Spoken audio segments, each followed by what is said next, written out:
Hello, travelers. Professor GreyTail here. I know that you have already learned much about our magical world, where good and evil intertwine their wands in an eternal dance. But I am certain I can still surprise you.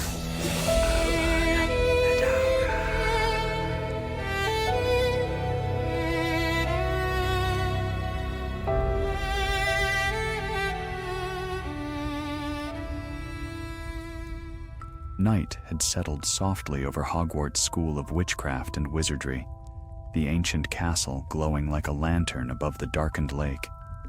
Most students were drifting toward their dormitories, yawning and whispering, but in the common room of Gryffindor House, 3 young wizards lingered beside the fire, unaware that the night was preparing to set a mystery before them. The first was Mara Kingsley, quick-minded and steady-handed, known for unraveling charms faster than most students could cast them. Her friend Rowan Fairbairn sat beside her, absently twirling his wand between his fingers as though rehearsing spells in his mind. The third, a small first-year named Lyle Starling, was perched near the window, watching the moon with an attentiveness the others had begun to notice.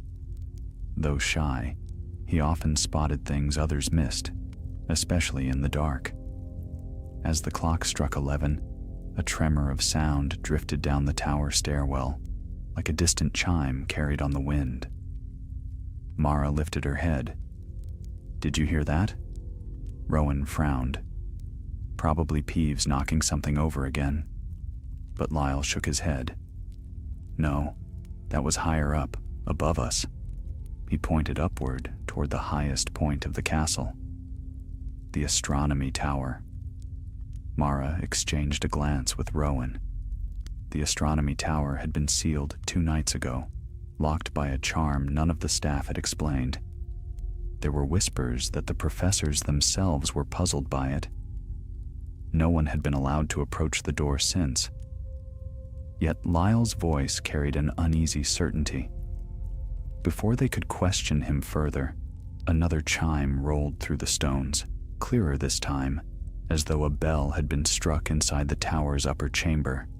Then, faintly, a shimmer of light passed across the ceiling of the common room, so quick one might dismiss it as imagination. Mara rose to her feet. "That's no Peeves. Something's happening." Rowan hesitated. "We're not supposed to go near the tower." "No," she agreed. "But if someone's up there when it's locked, shouldn't we tell a professor?" Lyle spoke quietly. "I think someone's been there for several nights. I've seen lights from the courtyard. They flicker like stars, but move too quickly." Mara studied him. It was not the first time he'd noticed things others overlooked. If someone's using the tower when no one can enter, that's not just strange, that's dangerous. Rowan sighed deeply, the way only a Gryffindor torn between caution and courage could. "All right then. We'll check the corridor outside the tower door. Nothing more. If anything seems wrong, we fetch Professor McGonagall." Mara nodded. Just a look. They slipped out of the common room, the fire's warmth fading behind them. The castle was hushed, its long corridors lit only by moonlight and the occasional torch crackling softly against the stone. Their footsteps echoed faintly as they climbed staircases that shifted reluctantly beneath them. Slow tonight, as though the castle itself were drowsing. When they reached the upper levels, a thin draft swept past, carrying a scent like cold starlight. Lyle stopped at the turn leading to the forbidden corridor. "Do you feel that?" he whispered. Mara did. It felt as though the very air were humming, a quiet tension running through the walls. They approached the tower door. A silver sheen rippled across it, bright as frost, but fluid like water. The locking charm. Mara had seen nothing like it, not even in the advanced sections of the library. The magic pulsed, faintly echoing that same chime they'd heard below. Rowan leaned close. It looks alive. Before Mara could answer, a burst of pale light flashed beneath the door, quick, sharp, unmistakably deliberate, as if cast by someone inside. Lyle stepped back, eyes wide. Someone is in there. And then they heard it, a whispering murmur, too soft to decipher, but rhythmic, like someone reciting incantations. Mara felt her heartbeat quicken. This was no idle curiosity anymore. This was a puzzle woven with danger. Conflict, she whispered, more to herself than the others. Someone has sealed this tower, and someone else is inside. That shouldn't be possible. Rowan swallowed. What do we do? Mara looked from Rowan to Lyle, each illuminated by the silvery glow. We find out what's happening before it grows worse. Whatever spell is being cast beyond that door, it isn't meant to be secret. The chime sounded again, louder this time, almost urgent. And in that moment, the 3 Gryffindors understood. The night had chosen them, and the mystery had already begun. The corridor outside the locked astronomy tower felt colder than the rest of Hogwarts, as though the stones had been storing moonlight instead of warmth. Mara, Rowan, and Lyle stood motionless for a moment, listening to the fading chime that seemed to seep from the sealed door like a breath from another world. Rowan broke the silence first. We should leave. Whatever is happening in there, it isn't meant for students. Mara shook her head. I agree it isn't meant for us, but it is happening. And if someone is trapped, or someone is forcing the tower open from the inside, then the professors can handle it, Rowan insisted, though uncertainty tugged at his voice. Lyle hugged his robes closer. If we leave to fetch help, the sounds might stop. Whoever is inside could finish whatever they're doing. We might lose our chance to warn anyone properly. Mara regarded the shimmering door again. The silvery charm rippled like the surface of a disturbed pool. She could feel the magic's weight pressing outward, straining as though resisting something within. This isn't a normal lock, she murmured. It's guarding against something. Rowan exhaled sharply. Wonderful. That's comforting. But Mara moved closer, her fingers hovering inches from the gleaming barrier. The air tingled, prickling against her skin, reacting to her presence. A soft pulse answered her touch, neither welcoming nor repelling, simply aware. Lyle, standing a few steps back, tilted his head. It's stronger tonight. I've passed this hallway before curfew these last evenings. The glow wasn't this bright. Rowan's eyes narrowed. You what? Lyle flushed. I couldn't sleep. The moon helps me think. I walk sometimes. The light from under the door was faint before, but tonight, it feels like it's building. Mara turned sharply toward him. You saw light every night? Only for a moment, he whispered. Like something shifting in the dark. Mara's mind raced.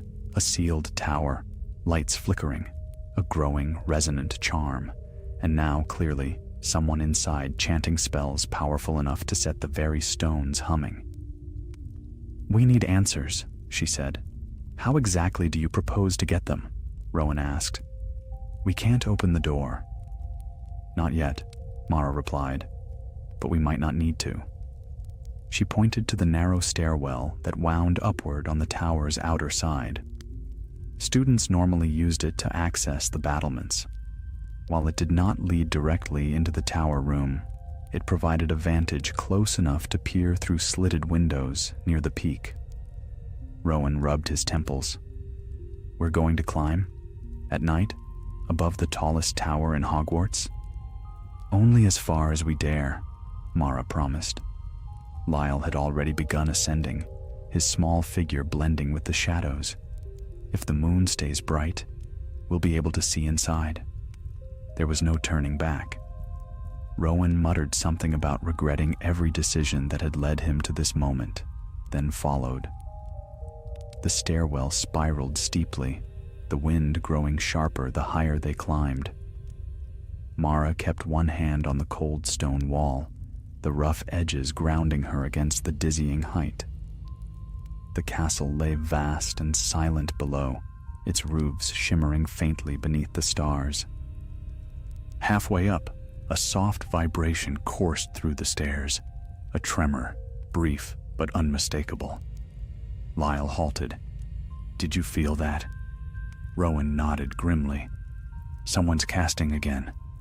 They continued upward until they reached the narrow ledge just below the tower's upper chamber. A series of arrow-slit windows punctured the wall, thin enough to prevent entry, wide enough to glimpse the room within. Mara approached one and peered inside. At first, she saw nothing but swirling silver mist. It drifted through the room like breath made visible, pulsing in time with the faint chiming. Beyond it, strange glints flashed, perhaps reflections of enchanted instruments, though distorted by the haze. Then a figure moved. Mara gasped quietly.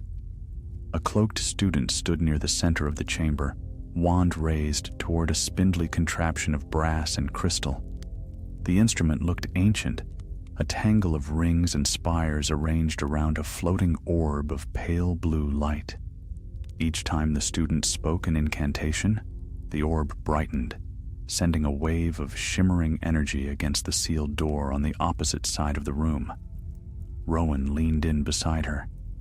"I don't recognize them. Who is that?" The hood obscured the figure's face. Their movements were precise, deliberate, too focused to be experimentation. This was a ritual. Lyle whispered, "The light, it's reacting to the sky." Mara looked upward. The heavens above the tower shimmered strangely. A cluster of stars had gathered into a narrow crescent alignment she had never seen before. Their glow poured downward like threads of silver, feeding the orb inside the chamber. A chill settled over her. "This is a celestial event, a rare one." Rowan swallowed. "Are they trying to use it for something, or stop it?" Judging by the strain on the door, Mara said softly, "I'd wager they're trying to break through the lock from within." "But the professors sealed it," Rowan reminded her.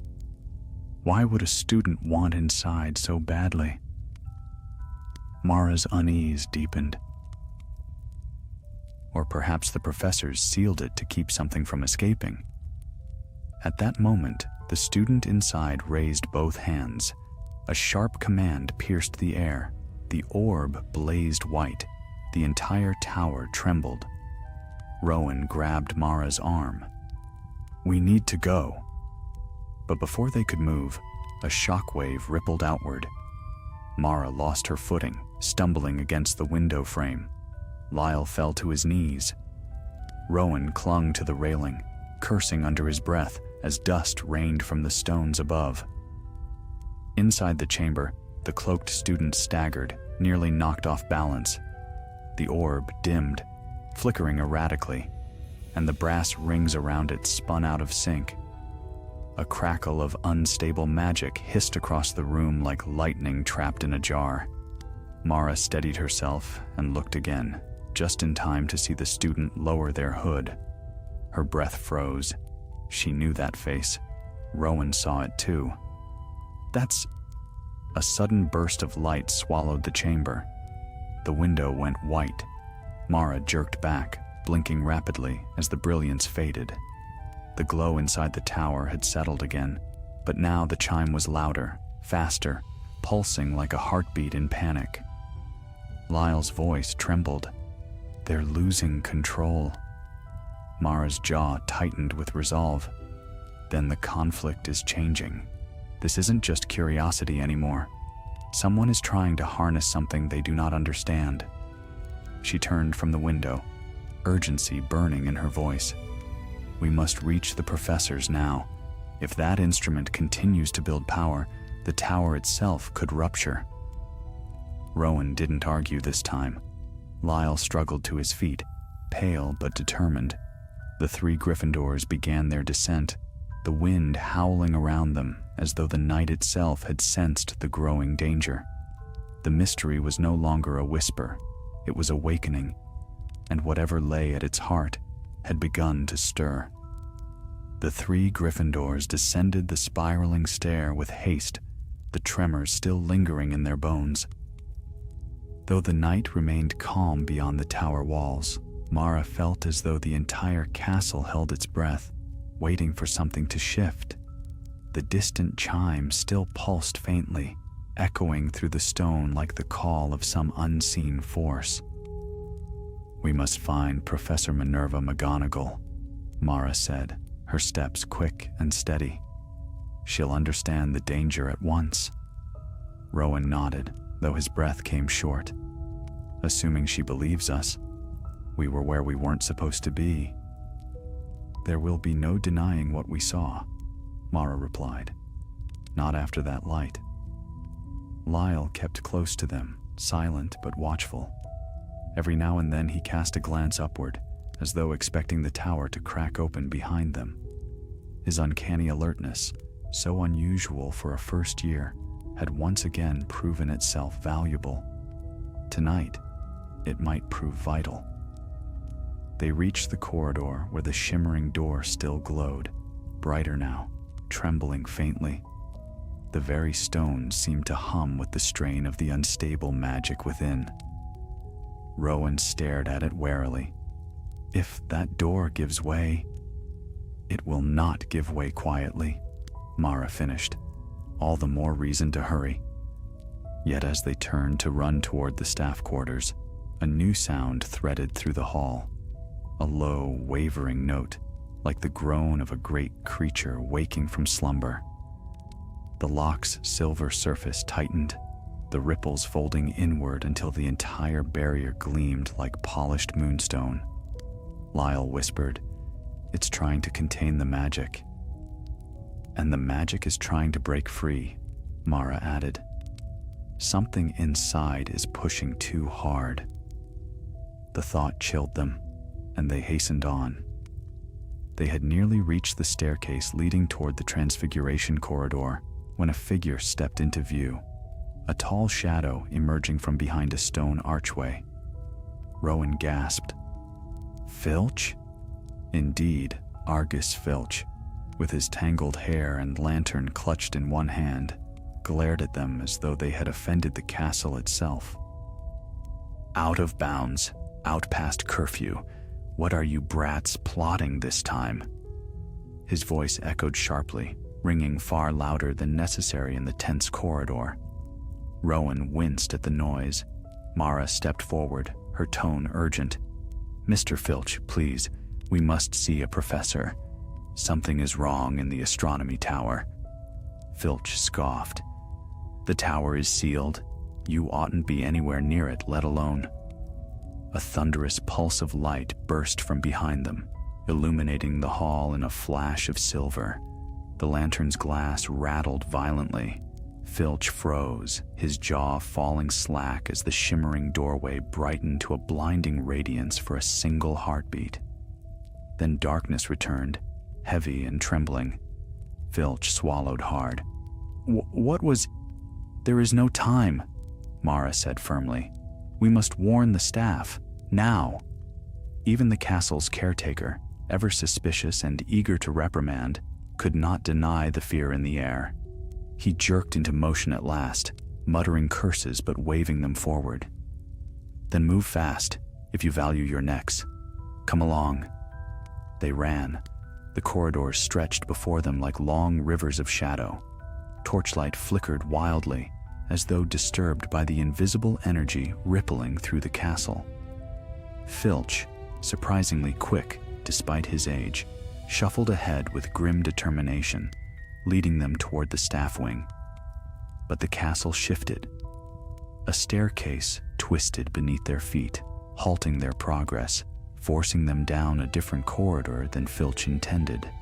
The castle seemed to resist their route, redirecting them with slow but deliberate will. Rowan groaned. Not now. Hogwarts, why tonight of all nights? It senses the instability, Mara said, gripping the railing as the steps locked into place. The magic is confusing it. Filch pounded his fist uselessly against the banister. Blasted place, make up your mind. They hurried along the new path, descending into a quieter hallway.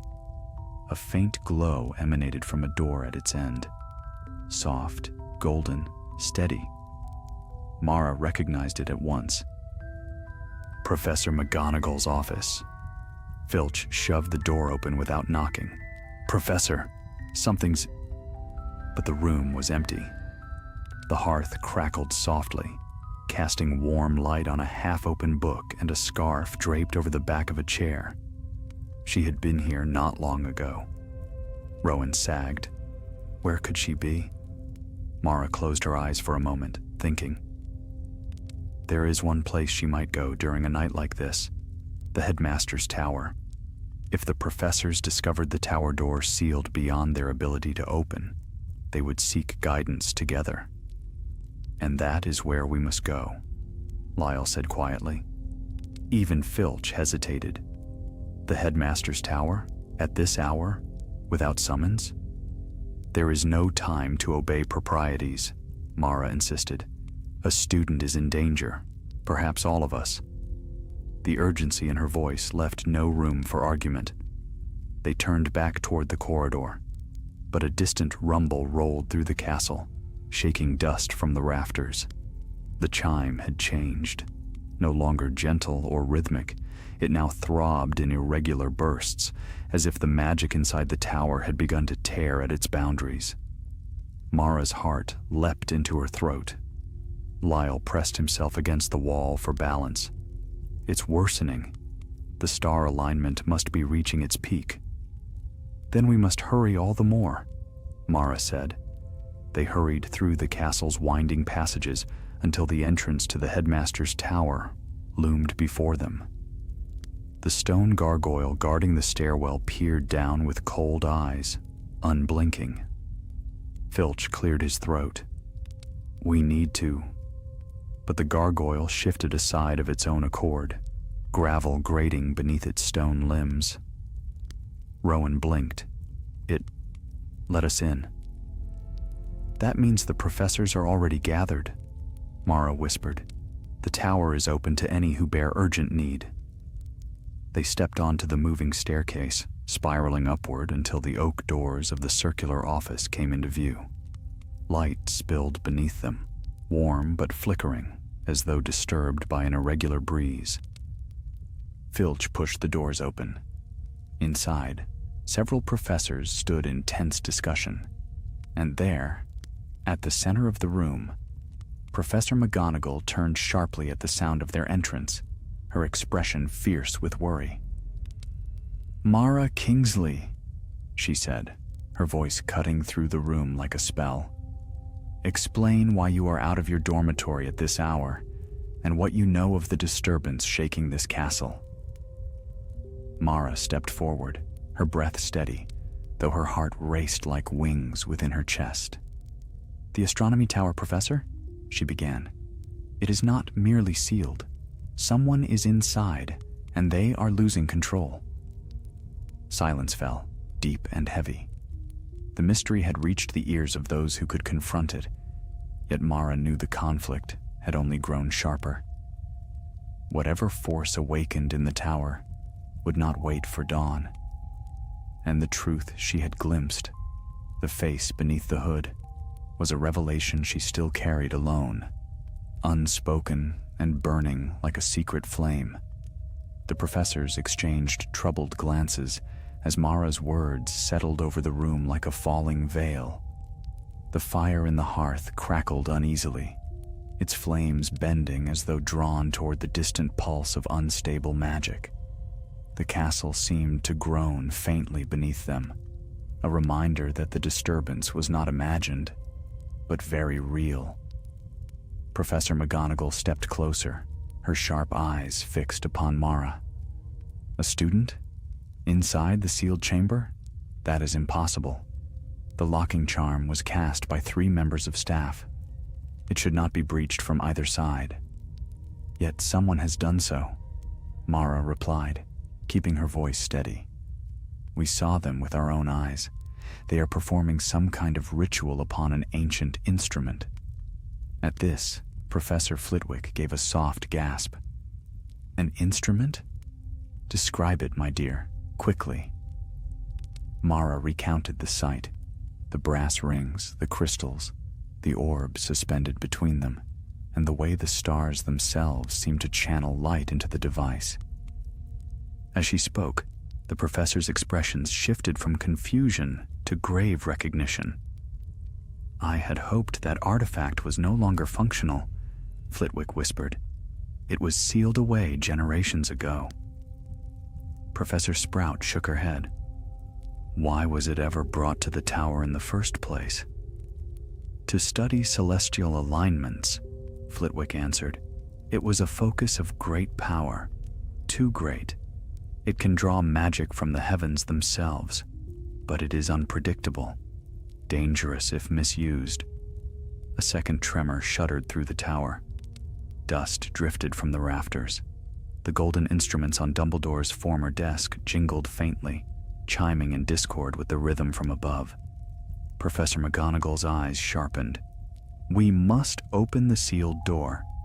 If the artifact is unstable, we cannot simply unbind the lock, Flitwick cautioned. It was designed to hold back surges of magical backlash. Undoing it abruptly could cause the entire tower to discharge its stored power at once. Another low sound rippled through the room, half chime, half groan. Rowan stepped forward at last, his voice hesitant but earnest. Professors, the student inside. They were losing control of the artifact. It nearly overwhelmed them. McGonagall studied him.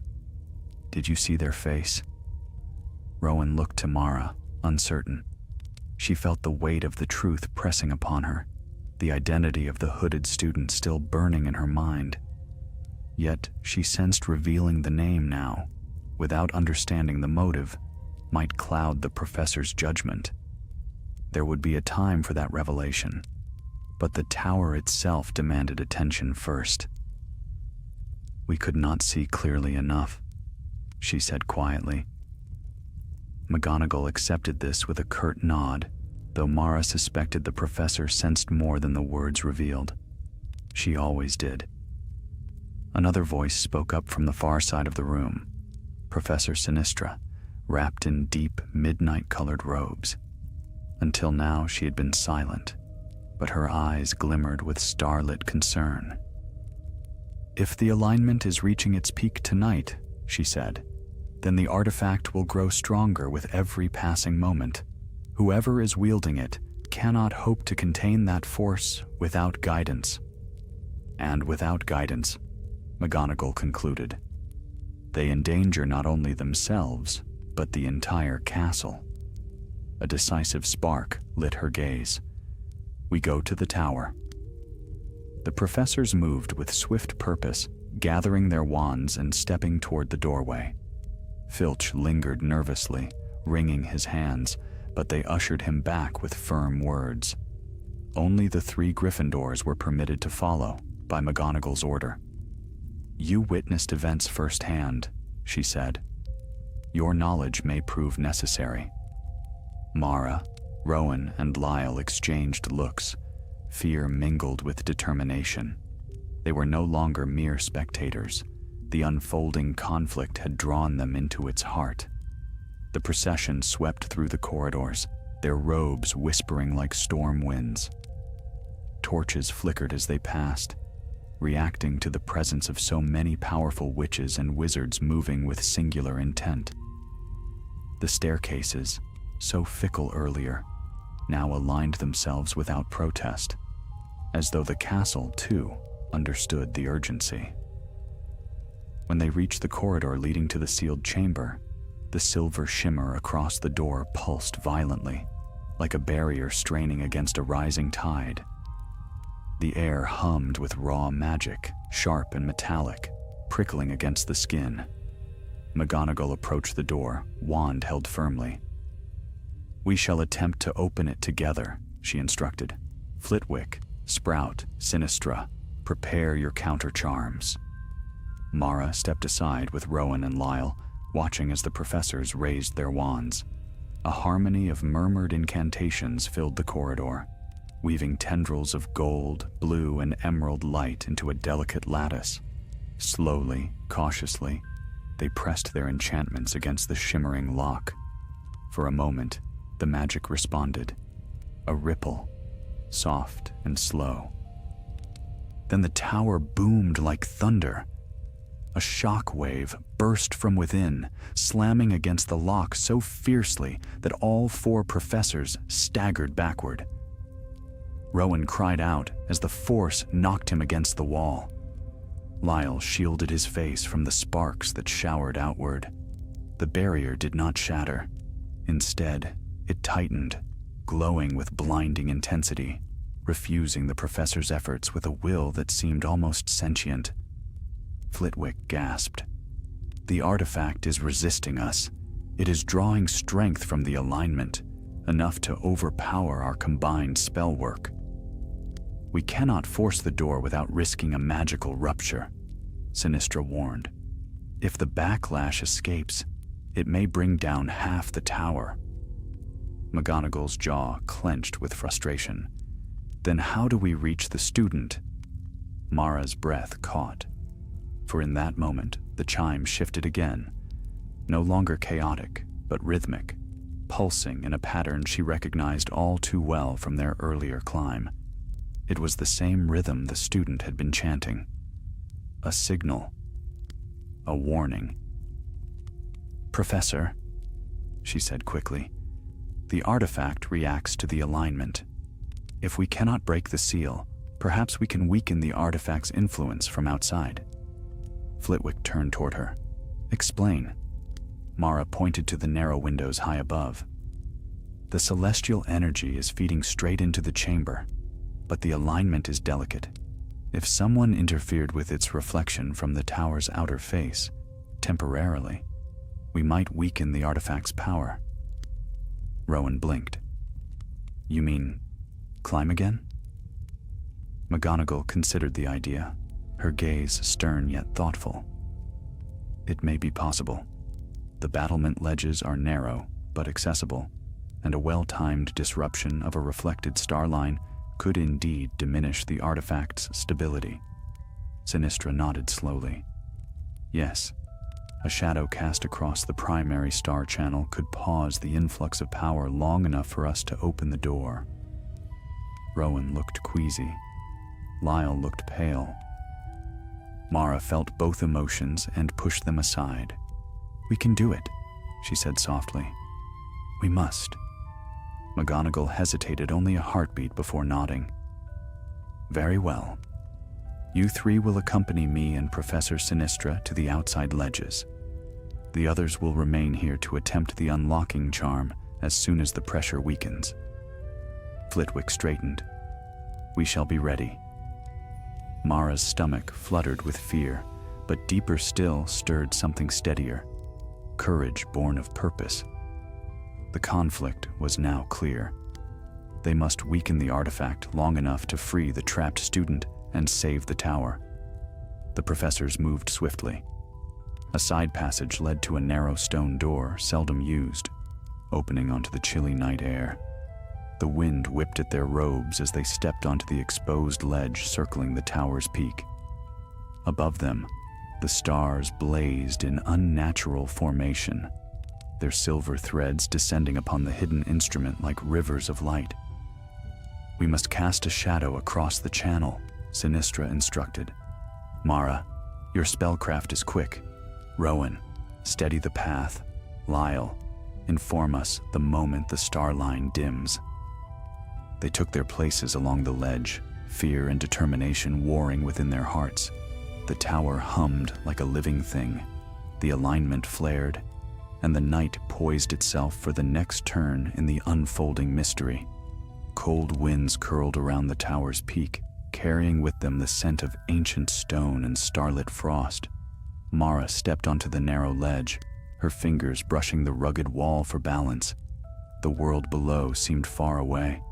Hogwarts lay spread like a sleeping kingdom, its spires glowing faintly in the night.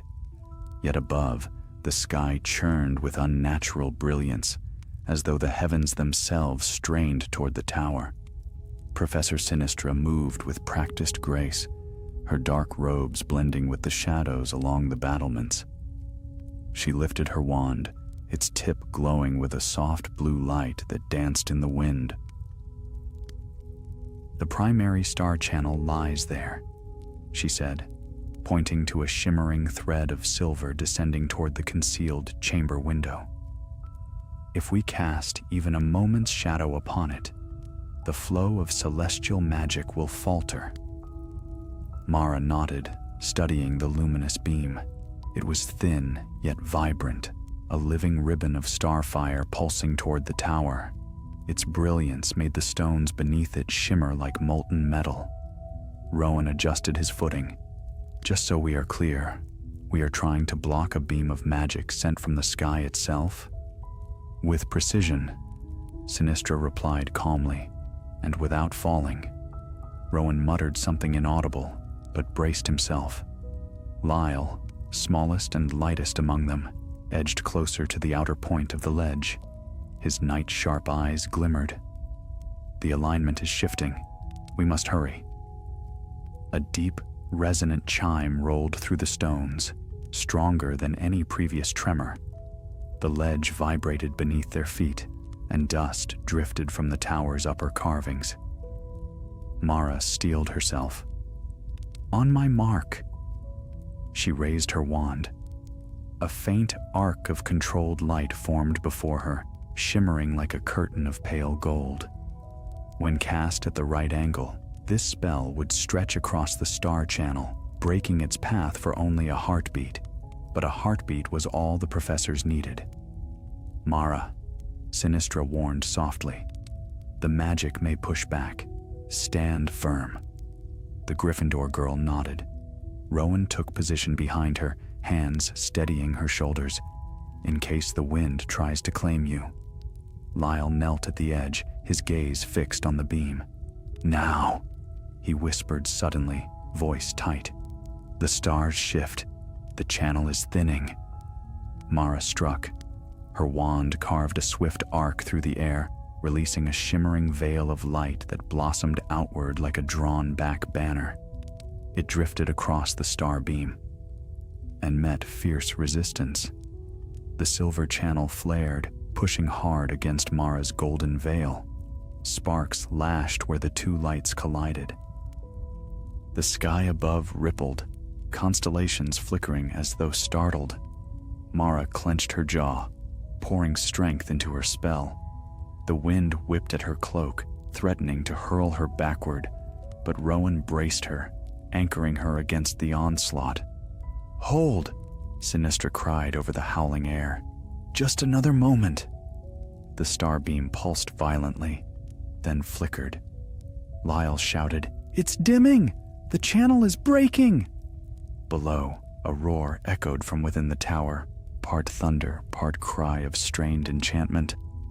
The shimmering barrier around the sealed door must have slackened. Mara pushed once more, forcing the veil deeper across the beam until, with a sudden shudder, the celestial thread snapped apart, dissolving into drifting motes of fading starlight.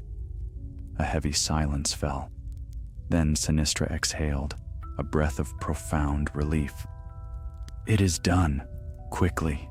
We must return inside before the alignment shifts anew." They hurried back through the narrow doorway, robes whipping behind them. Inside, the corridors trembled, but the oppressive weight of magic felt weaker, no longer pressing like a storm against the walls.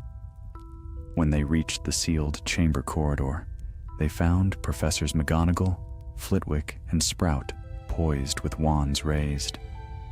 The silver sheen across the door now flickered unsteadily, as though the lock's power had frayed. "You felt the release?" Sinistra asked breathlessly. Flitwick nodded eagerly. The pressure dropped at once. We can break it now. The four professors formed a circle, their wands weaving a complex harmony of counterspells. Soft lights spiraled from their tips, green, gold, blue, and pale white, intertwining like strands of woven silk. Mara, Rowan, and Lyle stepped back, hearts pounding. The corridor thrummed with layered magic, each note of the incantation deepening the crackling tension in the air. The barrier on the door pulsed once, twice, then shattered like a pane of glass struck by a stone, dissolving into a storm of silver sparks. "Stand ready," McGonagall commanded, her voice sharp. "We enter together."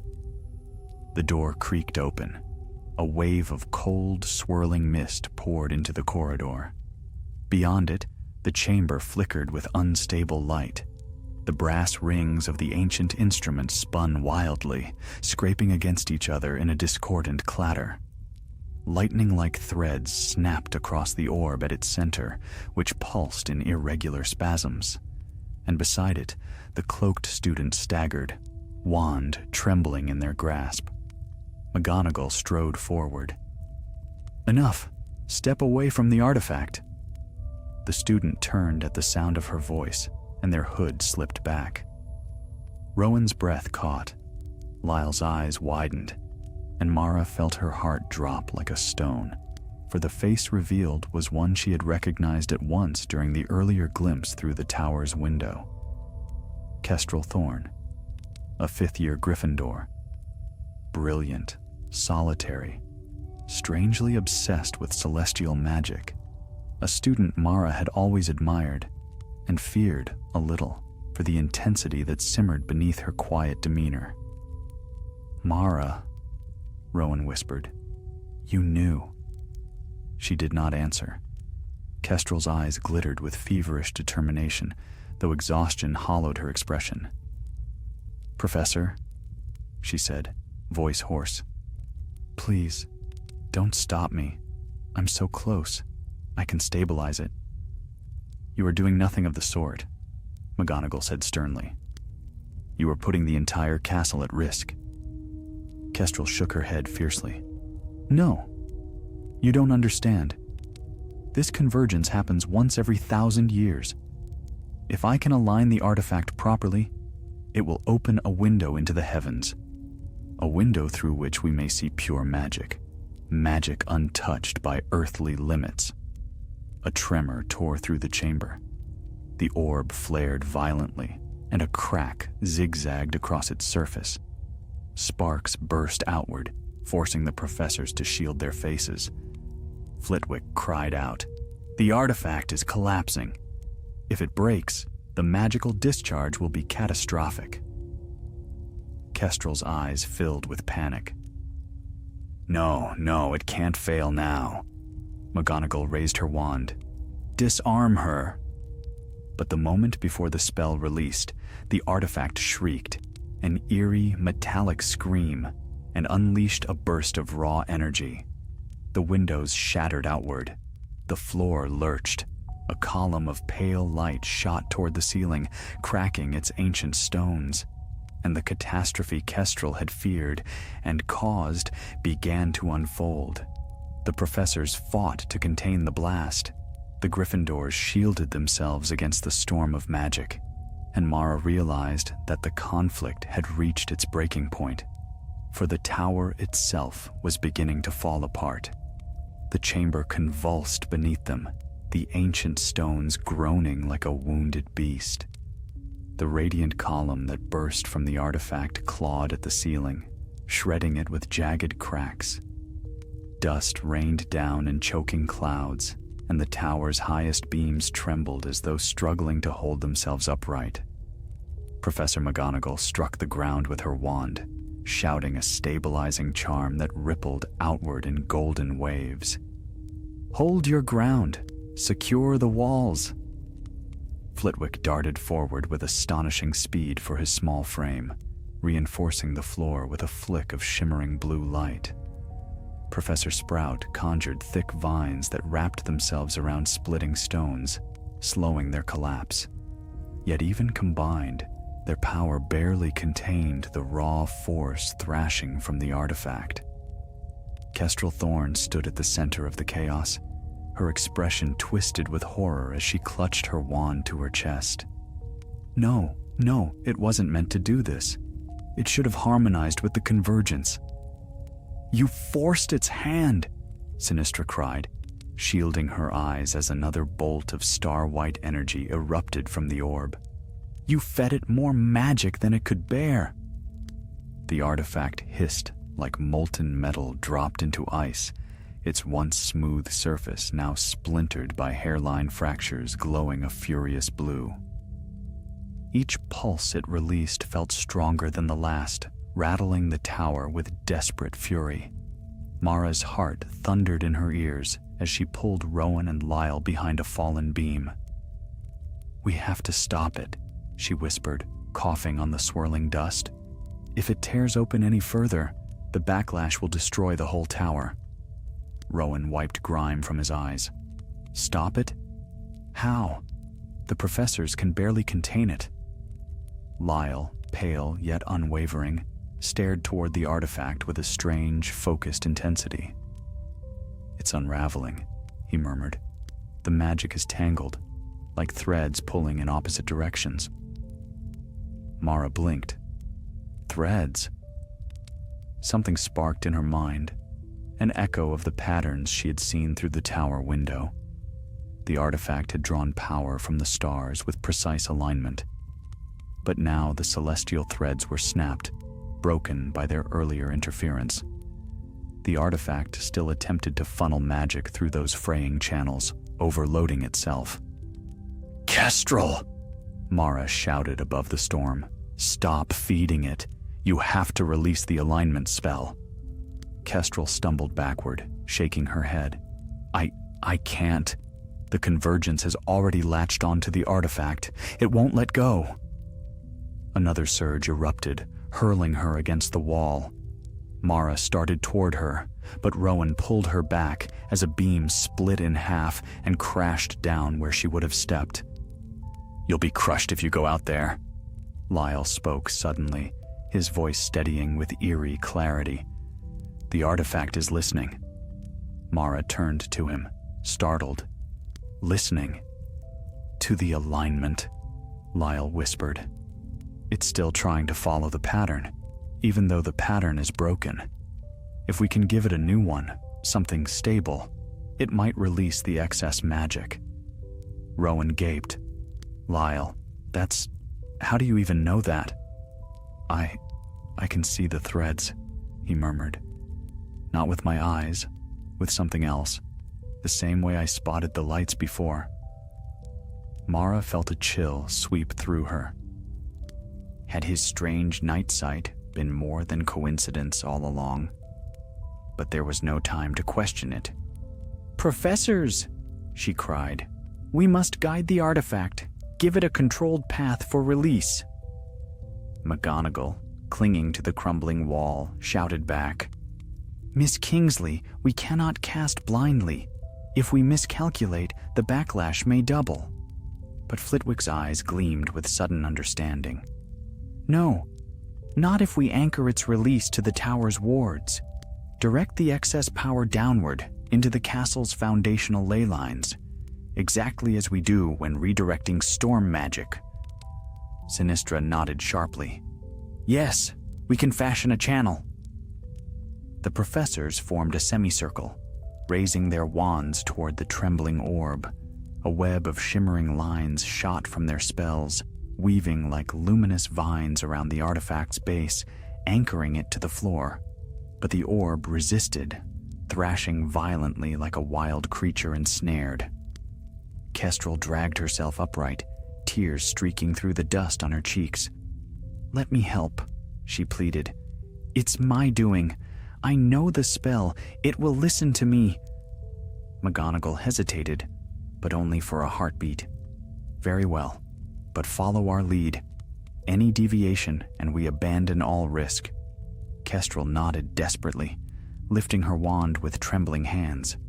Mara felt Rowan steady beside her, Lyle stood poised, gaze fixed on the clouded air around the glowing orb as though watching an invisible map unfold. The professors began the incantation. Their voices rose together, calm, steady, authoritative. Golden light radiated from McGonagall's wand, blue from Flitwick's, silver from Sinistra's, and green from Sprout's. The beams intertwined and spiraled down the walls, forming channels of ordered power. The tower steadied, only slightly, but enough. "Now, Kestrel," Sinistra commanded. Kestrel pointed her wand toward the orb, whispering the alignment-binding spell she had used earlier, but now shifted in tone, its cadence softened. Her magic, once sharp with obsession, wavered with remorse and fear. The orb flickered. Mara leaned forward. "It's responding." But the fractures deepened, glowing brighter. The orb swelled with staggering pressure. If they failed now, Lyle hurled himself forward, planting his hands upon the stone floor. Eyes wide, glowing faintly in the brilliant storm, he shouted, "Stabilitas astrum, ordinare." His voice reverberated, clear, ringing, and impossibly strong for a first year. A ripple of calm spread outward from him, steadying the chaotic light. The professors seized the moment, intensifying their spells. The orb shrieked, brilliant, blinding, then began to collapse inward. Light folded upon itself, drawing down the beams, the cracks, the swirling mist, funneling everything into the glowing channels the professors had created. It poured into the stones like water into deep wells. The tower trembled once, twice, then fell silent. Dust drifted through the air. The brass rings of the instrument lay in twisted ruin. No light remained except the faint flicker of torches. Mara collapsed to her knees, heart hammering. Rowan sank beside her, gasping. Lyle swayed, pale as moonlight. The artifact was dead. The tower was saved. And Kestrel Thorne, breathing in shuddered sobs, stared at her hands as if seeing them for the first time. The crisis had passed, but the reckoning had only begun. For a long moment, no one moved. The tower seemed to exhale, its ancient stones settling after the storm that had raged within them. The swirling dust drifted to the floor like pale snowfall, gathering on the shattered remnants of the artifact. The once brilliant orb lay dark and cracked, a hollow shell of the power it had nearly unleashed. Professor McGonagall straightened slowly, leaning upon her wand to steady herself. Though her expression remained stern, the faint tremor in her breath betrayed the magnitude of what they had endured. "It is done," she said softly. "The tower is safe." Flitwick let out a weary laugh, half relief, half disbelief. "Safe, yes. Though I dare say it shall need considerable restoration before anyone conducts astronomy lessons here again." Professor Sprout touched the vines she had conjured, now withered but still clinging around the stabilizing cracks. "Better vines than rubble," she murmured. Sinistra's gaze swept over the ruined instrument, her face shadowed by a mixture of sorrow and resignation. That device should never have been awakened. Its purpose was not for mortal spellcraft. Kestrel Thorne stood apart from the others, her posture hunched, her wand limp in her grasp. Tears still streaked her cheeks. When she finally met McGonagall's eyes, her voice cracked. I only wanted to learn, to understand the magic of the heavens. I thought if I could master the convergence, I could open a window to knowledge no wizard had ever reached." McGonagall's expression hardened, not with anger, but with heavy gravity. "Miss Thorne, curiosity is admirable. Recklessness is not. You risked your life, and the lives of everyone in this castle, for a vision clouded by ambition." Kestrel bowed her head. I know that now." Rowan shifted uncomfortably, still leaning against a cracked pillar. She did try to stop it at the end, he offered softly, but McGonagall shook her head. Intentions do not undo consequences. There will be repercussions. Kestrel closed her eyes, bracing for judgment. Mara stepped forward before she fully realized she was doing so. Her voice rang clear, despite the lingering dust in her throat. Professor, without Kestrel, the artifact would not have listened at all. She guided the spell that allowed the channel to break. She helped save the tower. Kestrel's eyes flickered open, surprise breaking through her grief. McGonagall regarded Mara carefully. Her actions endangered this school beyond measure. Yes, Mara agreed, meeting her gaze without flinching, but she also made the choice to help when it mattered most.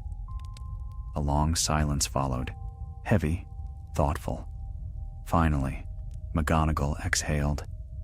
Miss Thorne will answer for her actions before the headmaster, but your testimony will be taken into account. Kestrel let out a shuddering breath, eyes shining with gratitude and shame. Rowan leaned toward Mara, whispering, "You're braver than I am. I couldn't have spoken up like that." "You'd have done the same," Mara whispered back.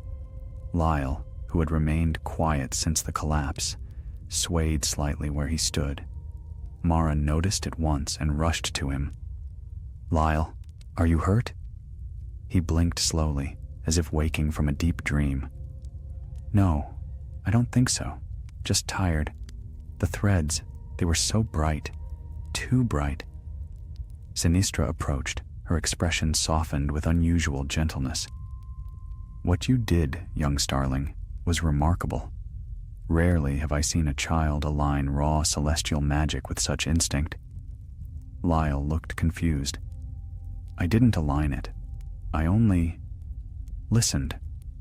"Listening," Sinistra said quietly, "is sometimes the greatest power of all." McGonagall turned toward the broken door. "We must lead everyone to safety. The structure has stabilized, but the tower is not yet secure." The professors ushered the students into the corridor. As they descended, the echoes of the catastrophe faded into memory, replaced by the familiar warmth of the castle's lower halls. The torches flickered normally again, and the trembling in the walls had ceased. By the time they reached the entrance staircase, dawn's first light filtered through the upper windows, painting the corridor in pale gold. Night had passed. The danger had been vanquished. And yet, Mara sensed that something still lingered, a quiet tension she could neither name nor dispel. When they reached a small alcove near the Great Hall, McGonagall halted them. "You three," she said, fixing Mara, Rowan, and Lyle with a gaze equal parts stern and proud, "will accompany me to my office. Your involvement in this affair must be recorded and reported properly." Rowan groaned faintly. "We're in trouble, aren't we?" McGonagall's eyebrow arched. "For leaving your dormitory after hours, yes. For assisting in the prevention of a magical disaster." Her gaze softened. "That is another matter entirely." Lyle smiled faintly at that, though his exhaustion was clear. Kestrel, escorted by Sinistra, paused before being led away. She looked at Mara, her voice barely above a whisper. "Thank you for speaking for me. I don't deserve it, but thank you." Mara nodded. "What you did was wrong, but helping to fix it, saving us all, matters too." Kestrel swallowed hard and turned away as she was guided down the hall. The remaining journey to McGonagall's office was quiet, save for Rowan's occasional muttered observations about preferring safer hobbies in the future. Mara listened, but her thoughts drifted back to the tower, the starlight threads, the collapsing orb, the strange power Lyle had wielded. When they entered the office, McGonagall motioned for them to sit. "Before I begin my report," she said, I wish to hear the full account from your perspective." And so they told it. Piece by piece, they recounted the chimes, the lights, the climb along the battlements, the glimpse of Kestrel's ritual, and the terrifying surge of the artifact's unstable power. McGonagall listened without interruption, her expression shifting subtly with each detail. When they finished, she sat in thoughtful silence. "You acted with recklessness," she said at last, "but also with courage. It seems the heart of Gryffindor beats strongly in all three of you." Rowan flushed with pride despite himself. Lyle smiled timidly. Mara bowed her head, not out of shame, but out of humility.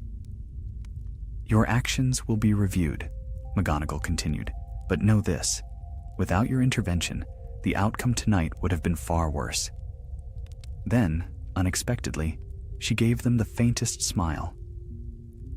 "Now, return to your dormitory. Rest. You have earned it."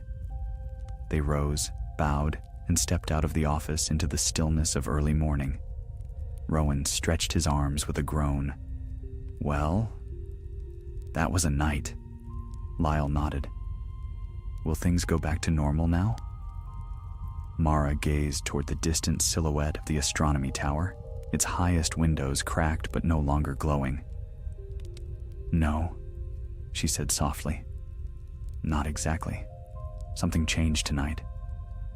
And she knew it was true, for the mystery had been resolved, the conflict answered, but the echoes of starlight still clung to their paths, hinting that the story was not quite finished, and the dawn that rose upon Hogwarts carried more than simple light. It carried the beginning of something new.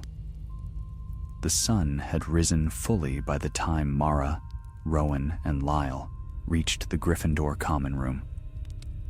Warm light streamed through the tall windows, illuminating the red and gold banners and soft armchairs that only hours before had seemed to belong to a different world.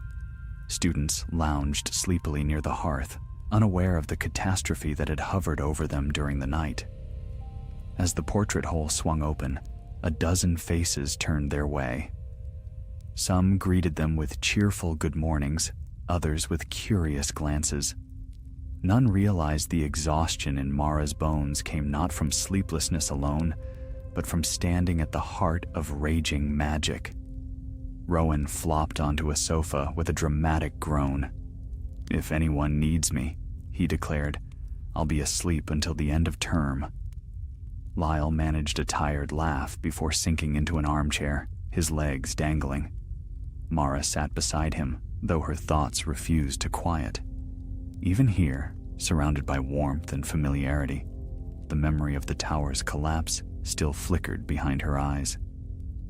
After a few minutes, the portrait hole opened again, and the Gryffindor prefect, Helena Woodcroft, stepped inside. Her gaze swept the room and landed on the three of them.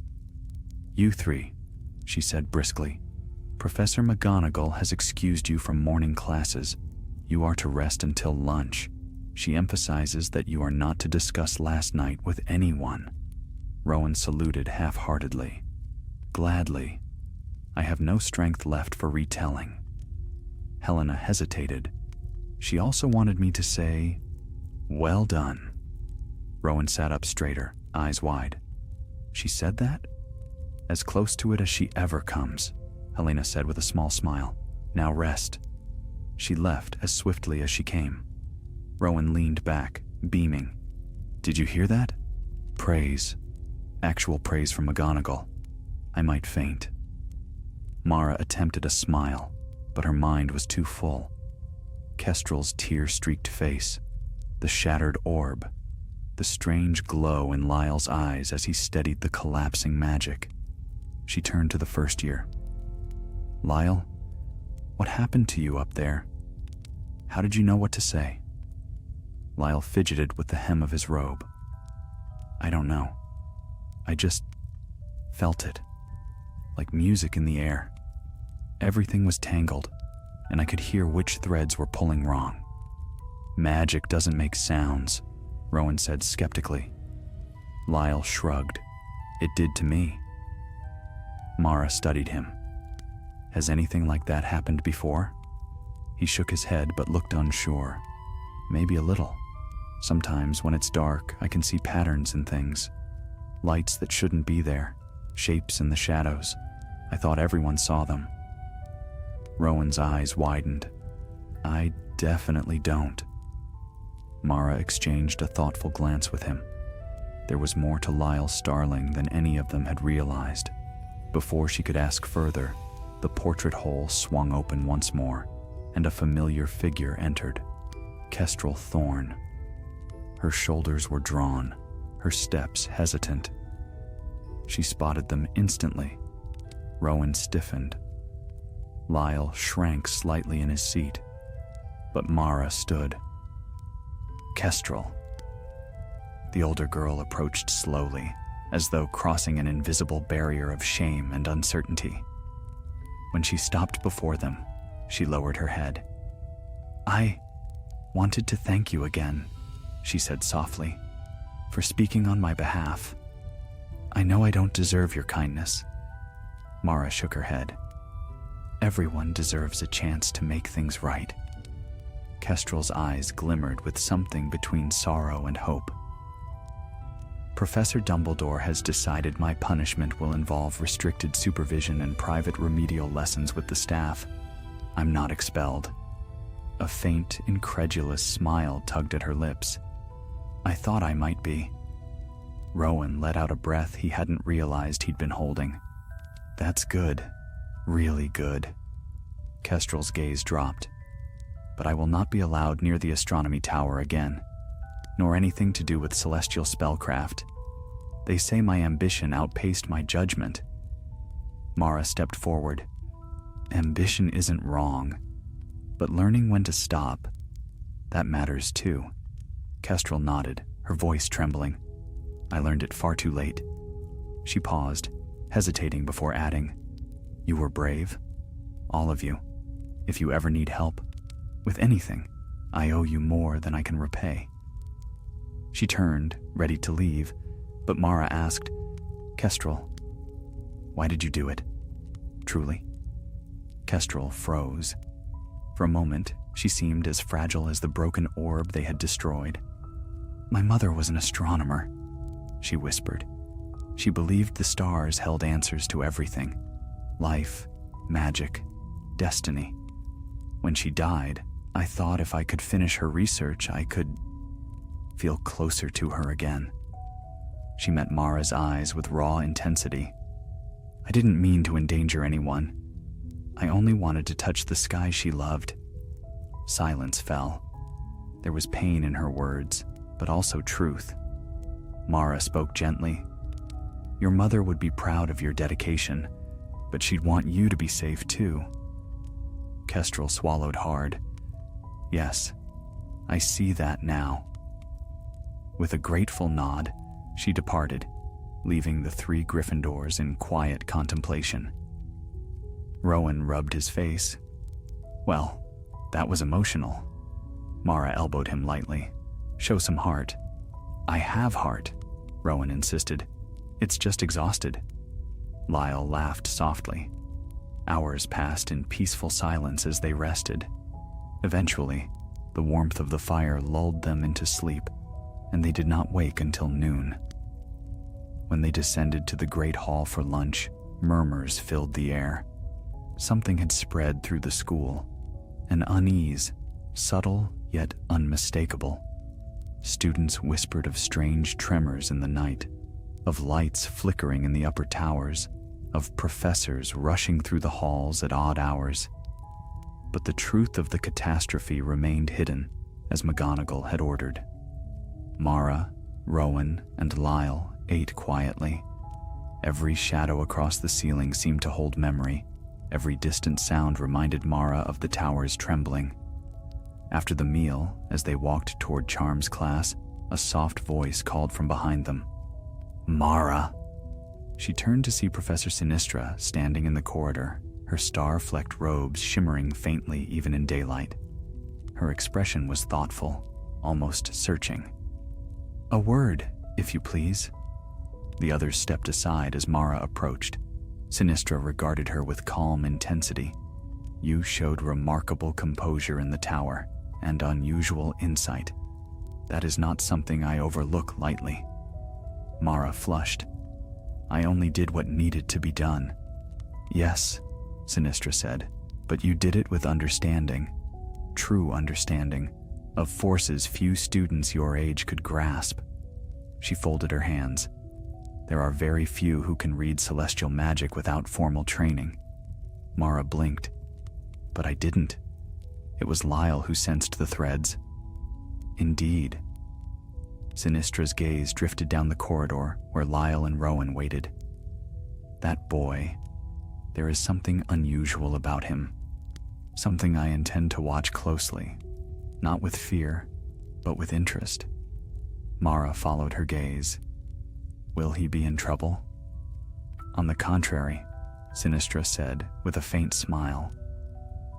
I suspect he may be destined for studies far beyond his current level. Her expression softened, but her tone remained solemn. The events of last night were dangerous, but they revealed truths as well. Truths about the artifact, about Kestrel, and about you three. Mara felt a shiver, though not of fear. Sinistra inclined her head. Class is beginning. Go on. Mara rejoined her friends, her mind swirling once more. What was that about? Rowan asked. I'm not sure, Mara said quietly. But as they walked on, she knew one thing with certainty. The night in the astronomy tower had not ended a chapter. It had opened one. And whatever mysteries still lay hidden beneath the stars, their paths were now entwined with them. In the days that followed, Hogwarts settled back into its usual rhythm, at least on the surface. Students laughed in the courtyards, owls swooped through the rafters of the Great Hall, and the turning of pages filled the library with its familiar hush. Yet beneath that everyday life ran a quiet current of unease, like a river flowing under ice. The astronomy tower remained sealed. Ropes and warning charms barred the stairway, and every night the staff patrolled the corridor with grim vigilance. Rumors swirled, of course. Some students claimed the tower had been struck by lightning. Others whispered that a creature had escaped and was being hunted. No one guessed the truth, and the professors allowed the mystery to remain, for secrecy was safer than fear. Mara, Rowan, and Lyle carried the truth alone, or almost alone. They spoke of it only in private corners, and even then their words were hushed, as though the memory of starlight storms might awaken if spoken too boldly. It was Rowan who first noticed that things were not as calm as they seemed. They were walking by the lake one afternoon, the water glittering like scattered glass beneath a pale sky. Mara skipped a stone across the surface, watching ripples expand outward into silence. Lyle sat nearby under a willow tree, tracing patterns into the damp earth with a twig. Rowan, chewing the end of a quill in deep thought, finally said, Has anyone else noticed that the castle feels off? Mara turned. Off how? Rowan hesitated. Listen. A breeze rustled the reeds. Far across the lawn, Hagrid's silhouette lumbered toward his hut. Students laughed near the boathouse. All was peaceful. But then Mara closed her eyes, and she felt it too. A faint whisper in the air, like threads of disturbed magic drifting listlessly. Not the violent trembling of the night in the tower, nothing so dramatic, but a subtle wrongness, as though some piece of the puzzle had not been properly set back into place. It's coming from the tower, Lyle murmured, not looking up from the patterns he drew. Rowan's head snapped toward him. The tower, but the artifact is gone. Mara felt a cold weight settle in her chest. Lyle, she said gently, what exactly do you sense? He frowned, drawing another looping symbol in the soil. It's like echoes, leftover pieces of the energy that were inside the artifact. They're scattered now, trying to settle, but they can't. Something keeps stirring them. Rowan shuddered. I preferred it when he only saw things in the dark. Lyle lifted his head, eyes dim but sincere. I'm not trying to see them. They're just there. Mara stared toward the distant tower, rising tall and silent against the pale sky. Though the morning sunlight bathed it in gold, she remembered the silver storm that had raged within its walls, and her heart quickened. Maybe the damage runs deeper than we thought, she murmured. The thought lingered through their classes that day. In Transfiguration, Mara almost turned Rowan's quill into a canary instead of a knitting needle. Lyle, normally quiet, flinched whenever sunlight refracted strangely off a window pane. Even Rowan, typically cheerful despite his complaints, kept glancing toward the windows as though expecting the sky to split open again.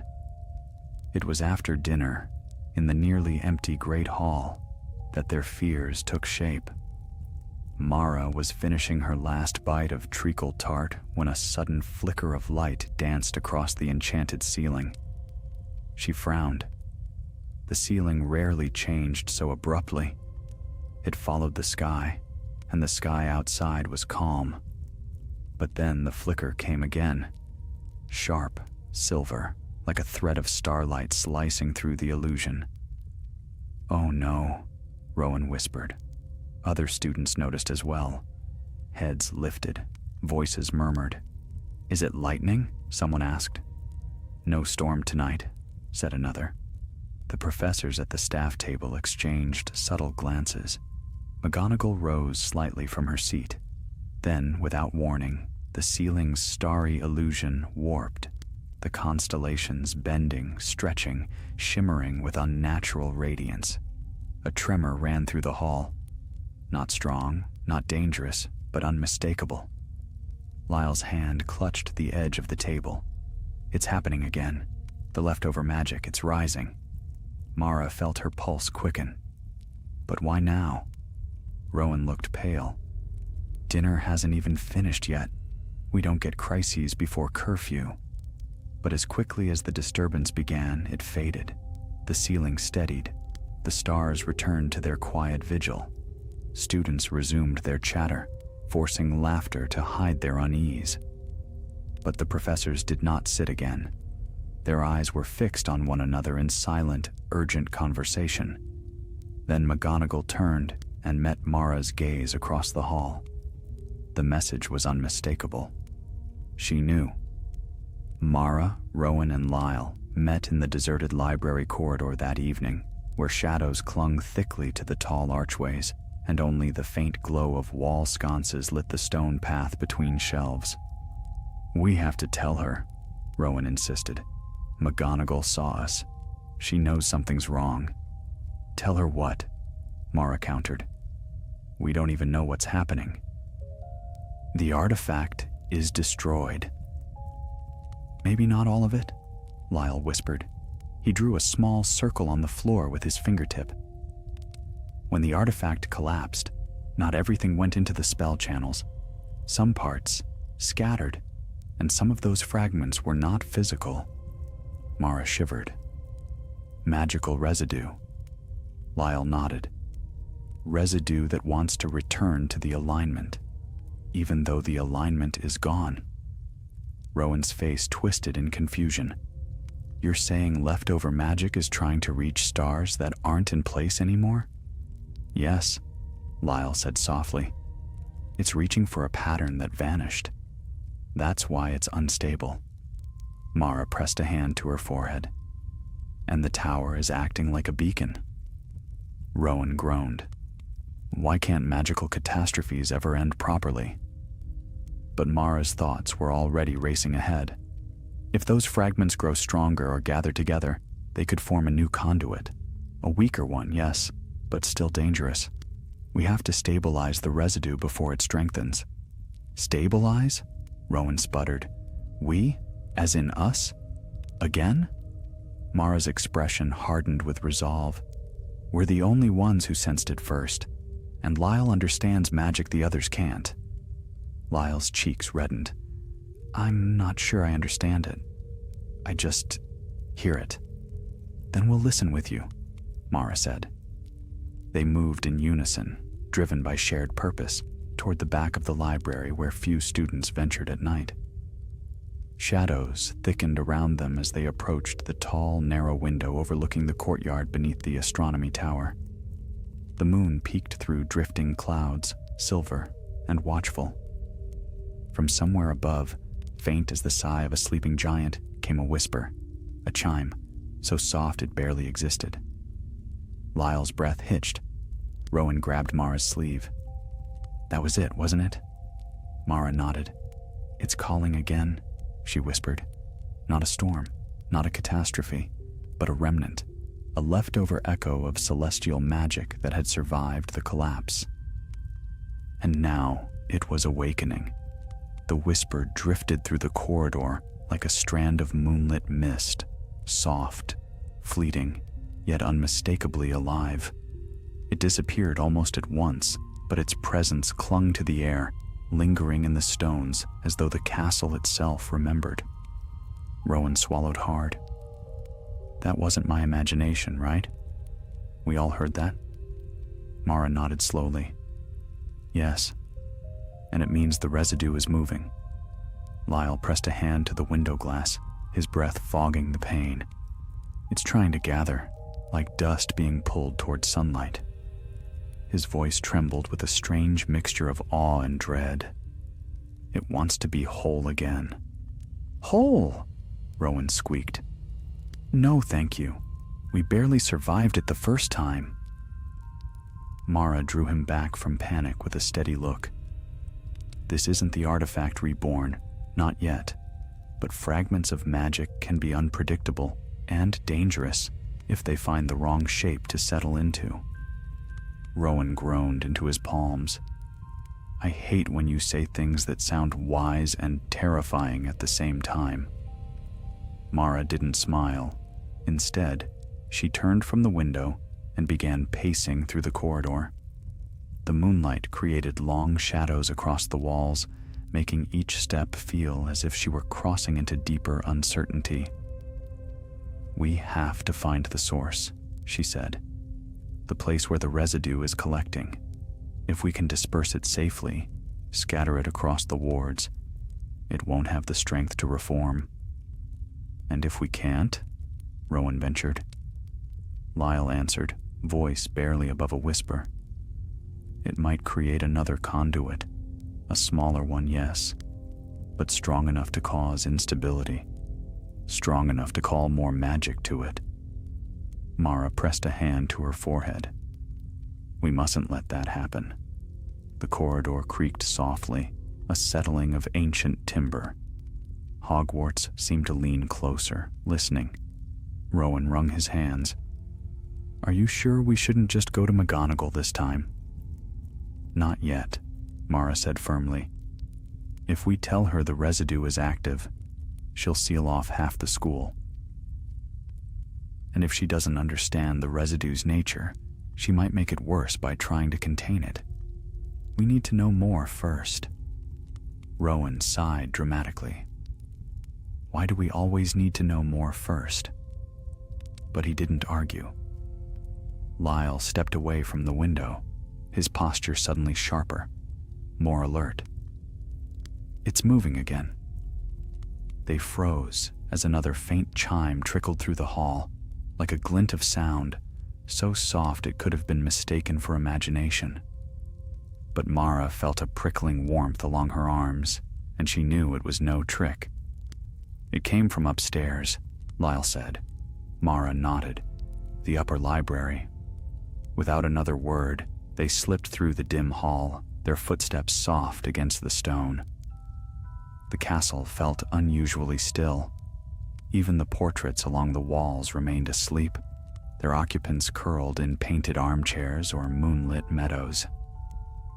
The hush lent a strange solemnity to their ascent. At last, they reached the upper library, an older, narrower room rarely used except by advanced students. Shelves curved around the perimeter, rising so tall that the highest tomes vanished into shadow. A single lantern glowed on a central table, left burning by a librarian who had forgotten it. The moment they entered, Mara sensed it.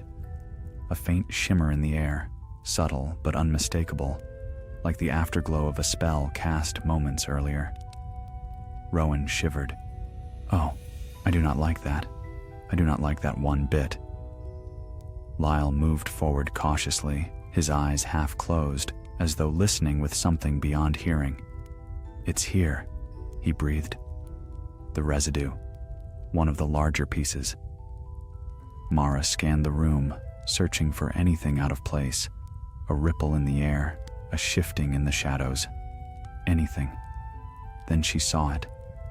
Near the far corner, between two towering shelves, a soft silver haze drifted in slow spirals. It hovered above the floor like a tiny phantom cloud, pulsing faintly in rhythm with the distant echoes of the artifact's former power. "There," she whispered. Rowan peered over her shoulder. "It looks harmless." Lyle shook his head at once. "It isn't. It's confused. It's trying to remember the spell it belonged to. If we leave it, it might attach to anything magical nearby." Rowan paled. "Including us?" "Possibly." "Well," Rowan squeaked, "that's lovely. Perfect." Mara lifted her wand. "We need to dissipate it." "How?" Rowan hissed. "Do we just poke it with a spell and hope it doesn't explode?" Lyle stepped forward. "No magic yet. It's fragile. If we startle it, it might scatter violently." He paused, then added softly, "It responds to calm and to guidance, like before." Mara nodded, remembering the quiet strength in Lyle's voice when he stabilized the collapsing orb. "Then guide it." Lyle hesitated. "I'm not sure I can do it again." "You can," Mara said. "You already did." He drew a deep breath, steadying himself. The silver cloud pulsed faintly as if sensing their presence. Very slowly, Lyle raised his hand, not his wand, but his open palm, and whispered, "Rister, tenuis lux." A soft warmth spread through the room, gentle and coaxing. The haze responded with a slow, wavering turn, drifting toward his hand like a shy creature emerging from hiding. Rowan held his breath. Mara felt her heart pounding. The residue curled closer, its glow softening. "You're doing it," Mara whispered. But the moment hovered delicate as a soap bubble, and then a sudden gust escaped from the fireplace grate, sending a faint swirl of soot into the air. The residue flared. Its gentle glow sharpened into a harsh silver spike. The spirals collapsed into a violent whirl. The air crackled with energy. "It's destabilizing!" Rowan yelled. Lyle staggered back. "It's frightened!" Before Mara could react, the residue burst outward in a blinding flash. Not an explosion, but a sharp, scattering streak that shot across the room and vanished between the high shelves. The lantern guttered violently. Dust fell from the rafters. Silence returned. Rowan collapsed into a chair. "I hate everything about this. Where did it go?" Mara searched the shadows. "Somewhere in the shelves. But that flash, did you feel it? It wasn't just running away." Lyle nodded weakly. "It was calling." "Calling what?" Rowan asked nervously. Another chill swept through the room. Mara's voice dropped to a whisper. "Other fragments." Lyle's face drained of color. "We're running out of time." For the residue was not merely awakening, it was gathering. The upper library felt colder after the residue vanished, quiet in a way that pressed upon the ears, as though the shelves themselves were listening. Dust motes drifted lazily through shafts of lantern light, swirling in uneasy currents disturbed by the flicker of magic that had escaped into the shadows. Rowan wiped soot from his sleeves. "Brilliant. Absolutely brilliant. Instead of dissolving the thing, we've just encouraged it to run off and collect friends." Mara stepped forward slowly, peering between the towering shelves. We need to find it before it merges with anything else. These fragments, they're not fully conscious, but they remember what they were once part of. Lyle, still pale, nodded, and they're drawn to each other, like broken pieces of a star trying to become whole. Rowan grimaced. That sounds catastrophic. It could be, Mara admitted, but only if we wait and do nothing. Lyle closed his eyes again, as if searching in the dark.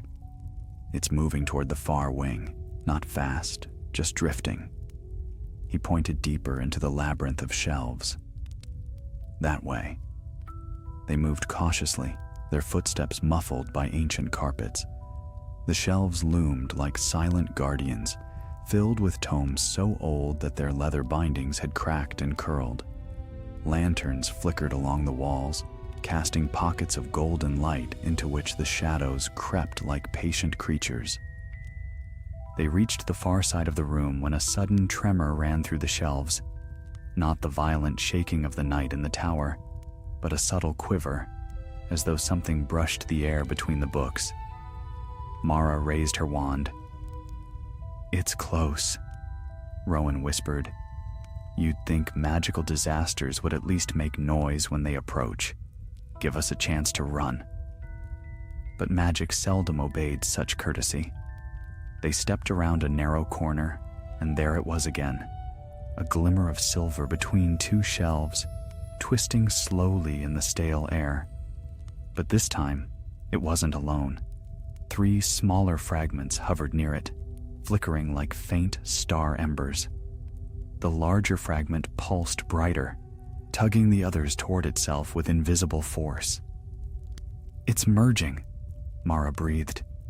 Lyle's voice dropped to a soft, urgent whisper. "We have to stop it before it becomes too strong." Rowan leaned in. "How? Last time we tried calming it, it panicked and flew straight into the books." Mara steadied her wand, thinking quickly. "It reacts to emotion, to presence. If Lyle guides it again, carefully, and we support him with containment spells, we might coax it into a harmless dispersion." Rowan sighed. Harmless dispersion. Wonderful phrase. Usually followed by something exploding. Mara shot him a look. "Rowan, focus." He nodded reluctantly. Lyle stepped forward, though his hands trembled. The silver haze brightened, sensing him. Like moths to flame, the smaller fragments drifted closer to the larger one. "It sees you," Mara whispered. "Talk to it." Lyle swallowed, then spoke softly. "Quietus. Pax. Stella Fracta." A gentle sound filled the aisle, like a lullaby sung without words. The fragments slowed their twisting motion. Their light softened. Rowan's eyes widened. "It's working." But the moment he spoke, a faint scrape echoed somewhere deeper in the library, the unmistakable sound of a book sliding free from a shelf. The fragments flared instantly, their glow spiking with alarm. "No!" Lyle cried. "Don't..." The larger fragment whipped upward in a violent spiral, the smaller ones following like sparks sucked into a gust. They streaked through the air and vanished behind the upper shelves. Rowan groaned. "Was that my fault? Did they hear me?" Mara was already moving. "It wasn't your voice. Something else is in here." They followed the direction of the fragments, winding through rows of ancient texts until they reached a dim corner of the library rarely visited even by professors. Here the shelves grew older still, laden with tomes of forgotten spells and brittle parchment that crackled at the slightest touch. And there, perched on a ladder near the highest shelf, was a student. A boy from Ravenclaw, tall and thin, spectacles slipping down his nose as he scanned the spines of the books. His robes hung loosely around him, and his hair stuck out in disarray. Rowan blinked. "Is that Calder Finch?" Mara recognized him too, a 4th year known for haunting the library at odd hours, chasing obscure charms and theories that most found useless or far too complicated. Harmless as far as anyone knew, unless one counted his knack for toppling towering stacks of books. Calder turned when he heard them approach. "Oh, hello," he said, startled. "What are you doing up here?" Mara traded a subtle look with Rowan and Lyle. "We might ask you the same." Calder blinked owlishly. "Studying, of course. I'm researching harmonic resonances in abandoned spell matrices." Rowan mouthed the words silently, incredulous. Calder adjusted his spectacles. "But I could ask what you are doing sneaking around the upper library after hours. You're not supposed to be here." He paused, then added with mild concern, "You all look rather pale." Mara considered lying, but the library's silence felt too heavy for dishonesty.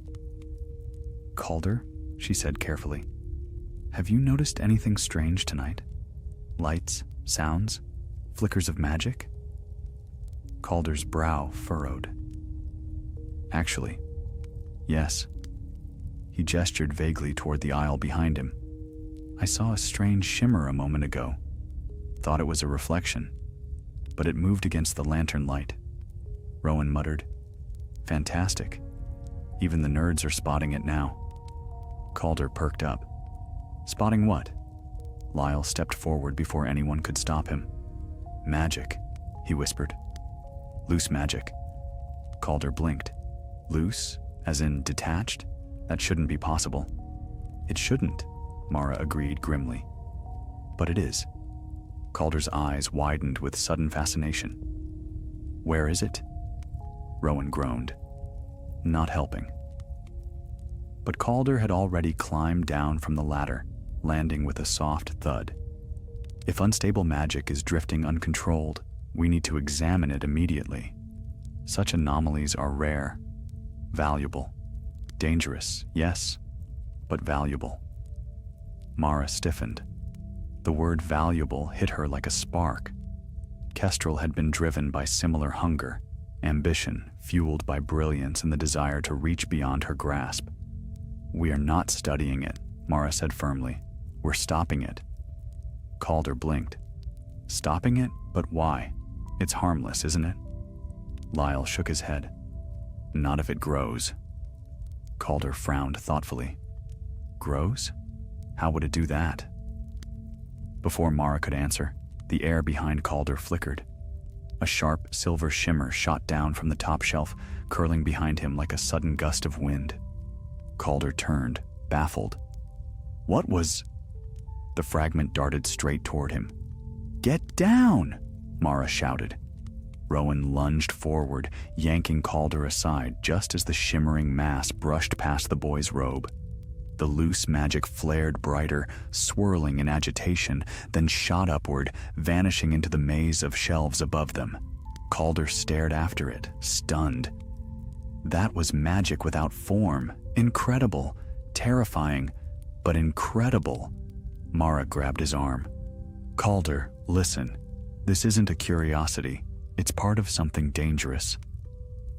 An artifact nearly destroyed the tower last night, and fragments of its magic survived." Calder's expression shifted from fascination to shock. "The tower? Is that why it's sealed?" Rowan nodded grimly. "Yes, and now the leftovers are waking up." Calder swallowed. What do you need me to do?" Mara exhaled.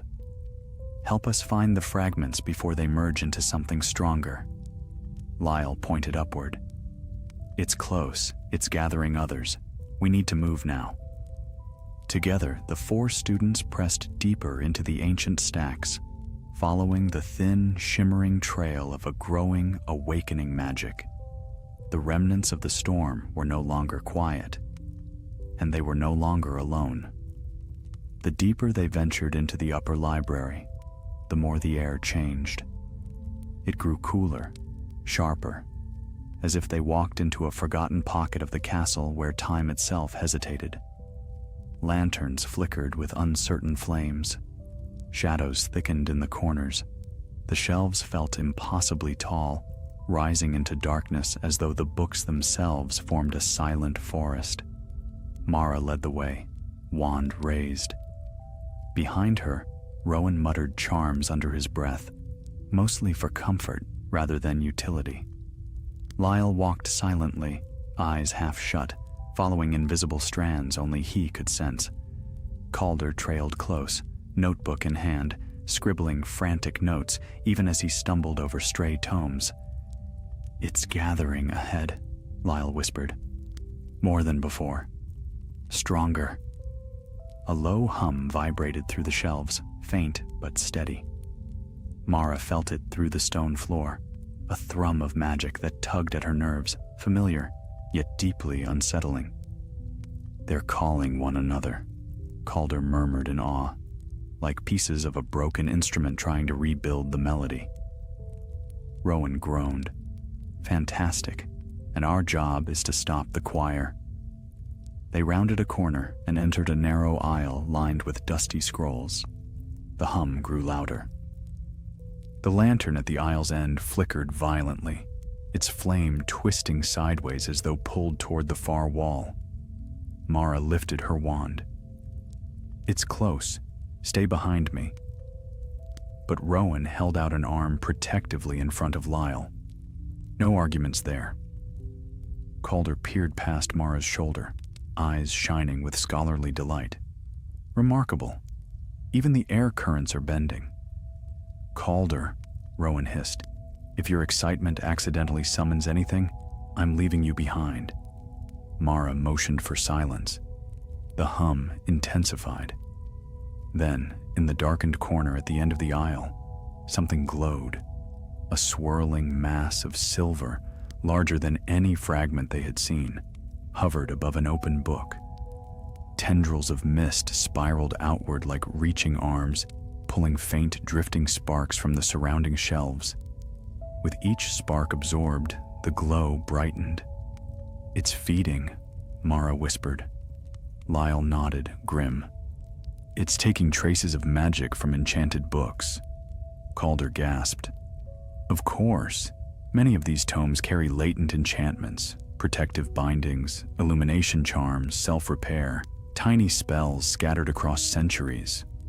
Rowan elbowed him. Less explaining, more helping. But the residue had already sensed them. The swirling light recoiled, contracting into a tight orb. Then it pulsed, once, twice, before releasing a sharp wave that rushed through the aisle like wind. Mara staggered. Rowan crashed into a stack of scrolls. Calder tumbled backward, quill flying from his hand. Only Lyle remained upright, though even he swayed as though bracing against a storm. "It knows we're here," Lyle whispered. The orb expanded, unfolding like a silver blossom. Smaller fragments, hidden in the dark, shot toward it from between the shelves, stray motes of forgotten spells, drifting remnants from the tower's collapse. "It's growing too quickly," Mara said. "If we wait any longer..." The orb brightened suddenly, flooding the aisle with light. Rowan covered his eyes. "It's about to do something. Something bad." But Lyle, eyes shining faintly, stepped forward. "It's not attacking. It's confused. It's trying to finish the spell it was part of, but without the artifact, without the alignment, it has no direction." "Then give it one," Mara said quickly. "Guide it like before." Lyle hesitated. "It's too strong now. If I touch it, it might latch onto me." Rowan blanched. "Latch? No latching." Calder, recovering his quill, spoke slowly. "Magic follows intention as much as incantation. If we create a containment field, not to trap it, but to give it a boundary, it may accept the guidance." Mara blinked. "You can do that?" Calder shrugged. "In theory. I read about it last month." Rowan groaned. "Just what we need, experimental spell work." But Mara nodded. "We try it. Lyle, you center it. Calder, Rowan, and I will support you." The residue pulsed again, impatient, hungry. They had no time to reconsider. Mara took position opposite Rowan. Calder stood between them, measuring the distance with rapid, anxious glances. Lyle stepped forward until he stood only a few feet from the glowing mass, his small figure illuminated in wavering silver. "Ready?" Mara whispered. Lyle nodded, though fear trembled in his posture. "Begin," Calder commanded. Their wands rose. Mara cast first. "Preclusio lenis," weaving a gentle barrier like a curtain of pale gold. Rowan followed with a shimmering arc of blue light, and Calder added a lattice of thin silver threads. The lights intertwined, forming a dome that glowed softly around the swirling mass. The residue twisted, startled. For a heartbeat, it contracted, threatening to burst. Lyle raised both hands, palms open. "Quietus, tenuis lux." The words were barely audible, but the residue responded. The violent swirling slowed, its light softened. Rowan dared to breathe again. "It's working." But Lyle didn't move. His eyes had gone distant, almost glazed. Mara frowned. "Lyle?" He didn't answer.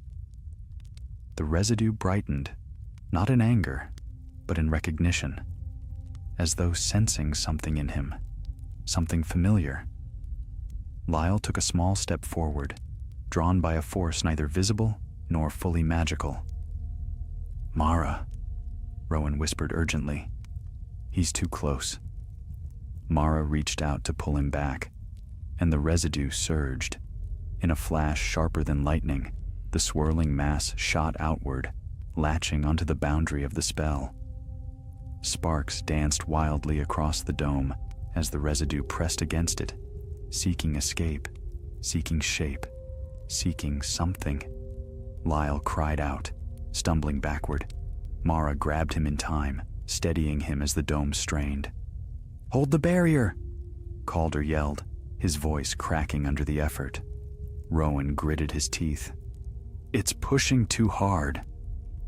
The residue pulsed again, harder, shaking the shelves and sending scrolls tumbling to the ground. Mara felt the barrier weakening. The threads of the containment spell stretched dangerously thin. "It's not enough," she gasped. "It's too strong." Then, something within the residue changed.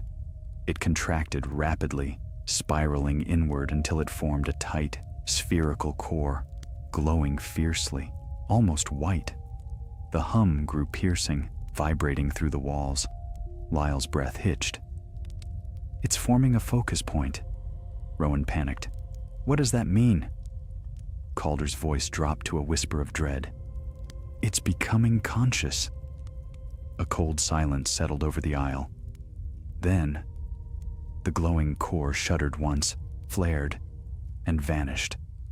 The containment dome collapsed instantly, scattering into harmless light. Mara gasped. Rowan staggered. Calder slumped to his knees. Lyle trembled violently, staring at the empty space where the core had been. "It moved," he whispered. "Not drifted, not scattered. It moved." Mara's heart clenched. "Moved where?" Lyle lifted haunted eyes to hers. "It chose a destination." Rowan's voice broke. "It can choose now?" Lyle nodded, swallowing hard. It moved toward the tower, quickly. "With purpose." Calder stood shakily. "Then the fragments are no longer fragments. They're aligning, seeking, something they recognize." Mara felt the world tilt. "The astronomy tower," she breathed. "It's calling them back." Rowan turned pale. "But the artifact is destroyed." "Maybe," Mara whispered, fear chilling her blood. "But its imprint remains." Lyle clutched his chest. "It isn't finished." No one spoke, for they all knew what this meant.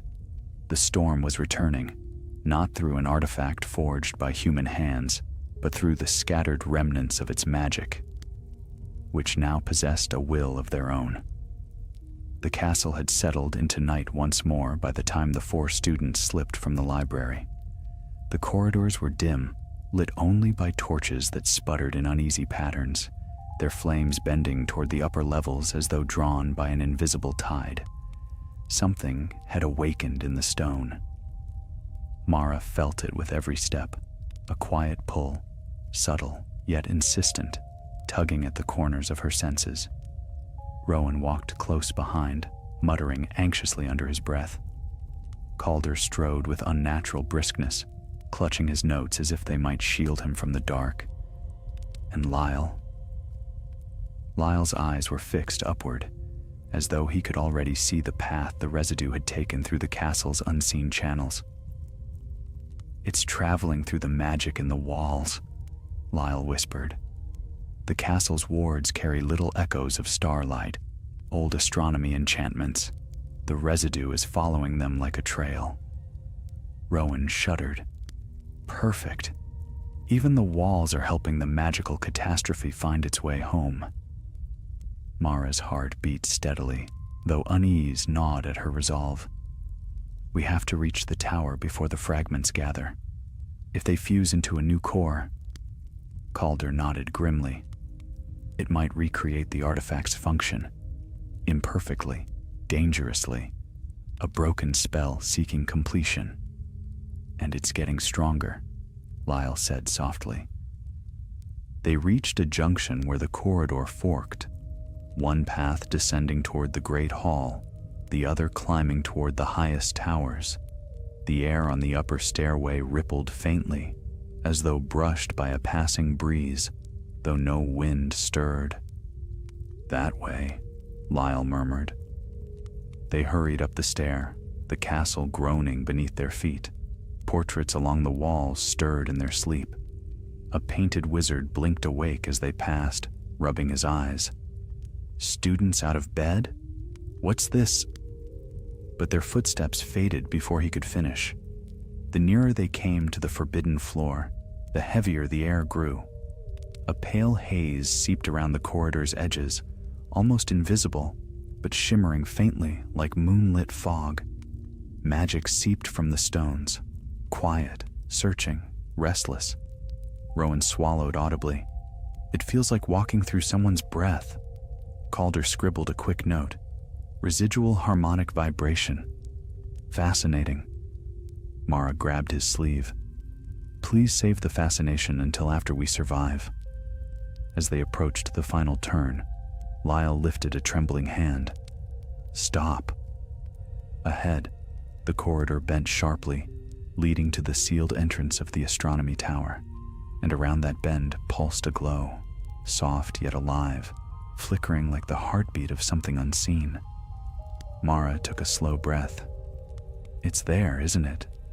Lyle nodded. "All of it." Rowan reached for her elbow. "Mara, maybe we should get a professor now." But Mara shook her head. "If we leave it unsupervised even for minutes, it could grow too unstable to contain. We need to see what we're dealing with." They stepped around the corner. The corridor was transformed. The ropes barricading the stairway dangled uselessly. The warning charms hovered broken on the floor like wilted flowers. A pale sphere hung in the air before the sealed tower door, no larger than a lantern, yet glowing with deep internal light. Threads of silver drifted around it like drifting wisps of fog, curling and uncurling in gentle spirals. "It's beautiful," Calder breathed. Rowan smacked his arm lightly. "It's horrifying." The sphere pulsed. Mara felt its presence brush her mind, not with words, but with the faintest suggestion of intention. A pull, a desire. "It wants to return," she whispered. "To what?" Rowan demanded. Lyle stepped forward until he stood only a few feet from the sphere. "To the alignment, to the pattern it remembers. It doesn't understand that the stars have moved on." The sphere glowed brighter, as if responding. Calder adjusted his spectacles. "It's not fully conscious, but its instincts are strong, stronger than they should be. It's forming an identity around the memory of the artifact's purpose." Mara understood. "It's becoming what it believes it should be." Rowan flailed his hands. Then tell it to believe it should be harmless and quiet. But the sphere pulsed again, brighter now. So bright Mara had to shield her eyes. The imprint, Calder whispered. It's sensing the shape of the artifact that used to stand in the tower. The echo of its presence lingers. The residue thinks it can rebuild what was lost. Lyle stiffened suddenly. It's drawing in energy from the cracks in the wards.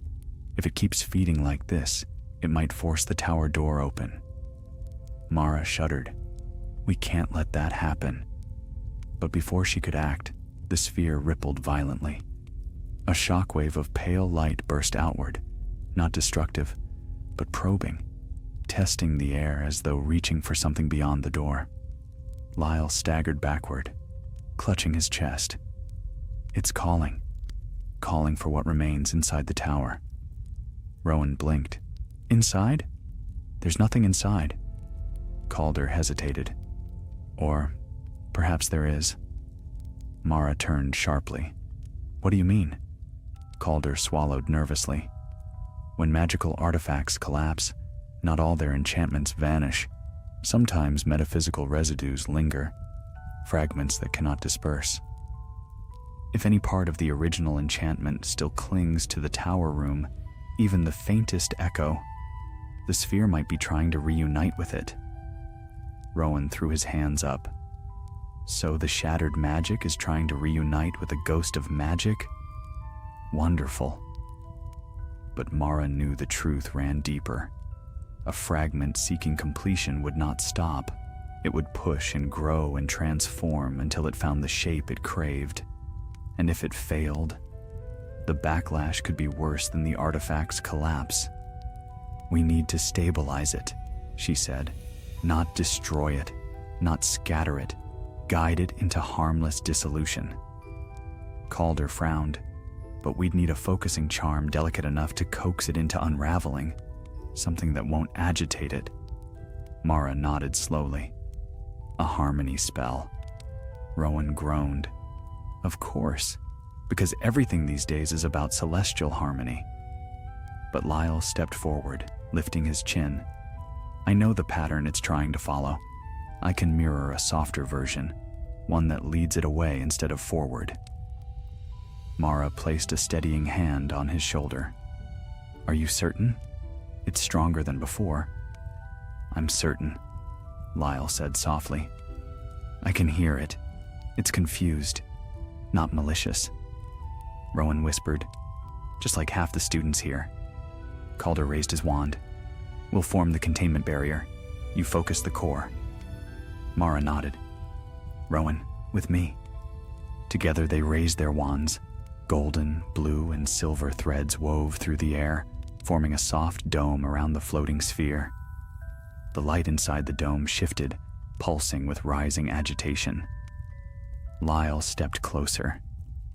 He closed his eyes, and then he spoke, not with force, but with gentle cadence, as though weaving a lullaby into the air. Stella casa, lumen quiescere, iter dissolvere. The sphere flickered, its glow wavered. The corridor seemed to hold its breath. Rowan whispered urgently, Is it working? But Lyle shook his head. No, something's resisting. Calder paled. What? Why? Lyle opened his eyes, now shimmering faintly with starlight. Because, he breathed, voice tight with dread, it's not alone anymore. And as if in answer, another pulse of magic rippled down the stairway, followed by a second shimmer of silver, then a third. Mara's eyes widened. Oh no! For one by one, drifting like moths returning to a lantern flame, additional fragments emerged from the shadows. Small ones, bright ones, spiraling ones. Fragments they hadn't found. Fragments they hadn't stopped. Fragments answering the sphere's call. They gathered around the central core, merging seamlessly into its light. The glow intensified, blooming outward into a radiance that made the torches gutter and nearly extinguish. Rowan's voice broke. "There are too many," Calder faltered. "It's fusing into a new entity, something stable, something purposeful." Lyle recoiled. "I can't guide it anymore. It's beyond me now." The sphere expanded, bright as a rising moon. Then the entire corridor shook. Mara steadied herself, heart racing. "We have to get the professors," Rowan gasped. "No time," Calder shouted. "If it breaches the tower door." The sphere pulsed again, forcing itself toward the sealed entrance. Cracks of silver light spider-webbed across the ancient lock. Mara felt the breath leave her chest. The remnants of the artifact were not simply returning. They were rebuilding, reborn.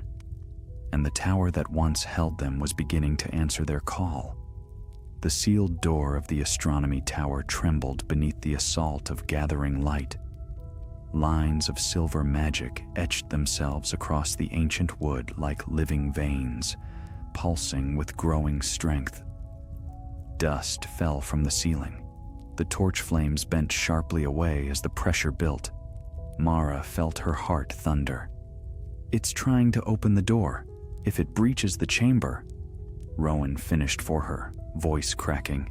"We'll have a newborn magical catastrophe contained in a single room with the echo of the original artifact. Perfect. Absolutely perfect." Calder's knuckles whitened around his wand. "We cannot allow it to reach the core remnant inside. If it does, the incomplete enchantment might bind itself into something far more potent." Lyle stepped backward, eyes vast with fear. Silver reflections shimmered in his pupils, echoes of the swirling orb pressing closer to the tower door. "It's too much. Too many fragments. They're speaking to each other, not with words, but with memory." The largest sphere, now swollen with fused fragments, brightened again. It pushed against the door with a resonant hum, a sound that seemed to vibrate not only in the air, but in the marrow of every bone in the corridor. The lock strained. Cracks of raw celestial magic streaked outward. "We're losing time," Mara cried. "If we try to scatter it now, it will detonate." Rowan threw his hands up. "Then what do we do? Ask it politely to stop?" But even in panic, Mara's thoughts raced with fierce clarity. The sphere was not malicious. It was seeking completion, seeking its purpose. When Lyle guided it before, it had responded to intention, to harmony. Could that still reach it? She looked at Lyle. He trembled, but something bright and steady still flickered in his eyes. "Lyle," she said urgently. "It's listening. Even now. But your voice alone can't guide it because it has grown beyond a single thread. It needs something larger, something stronger, a pattern big enough to replace the alignment itself."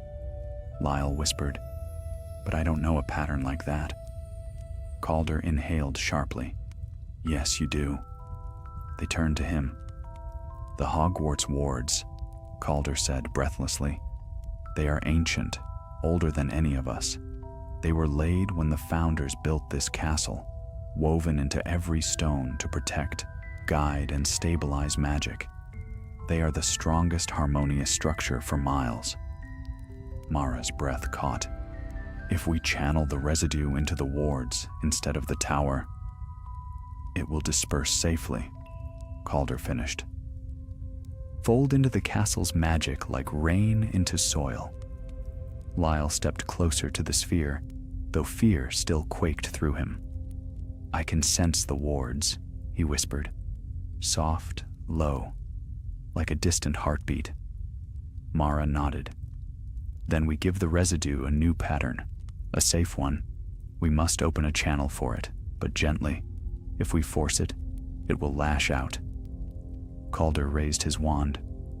"I'll form the conduit." Rowan straightened, fear replaced by determination. "And I'll steady the barrier. Merlin, help us all." Mara stepped beside Lyle. "You lead it. You hear what we cannot."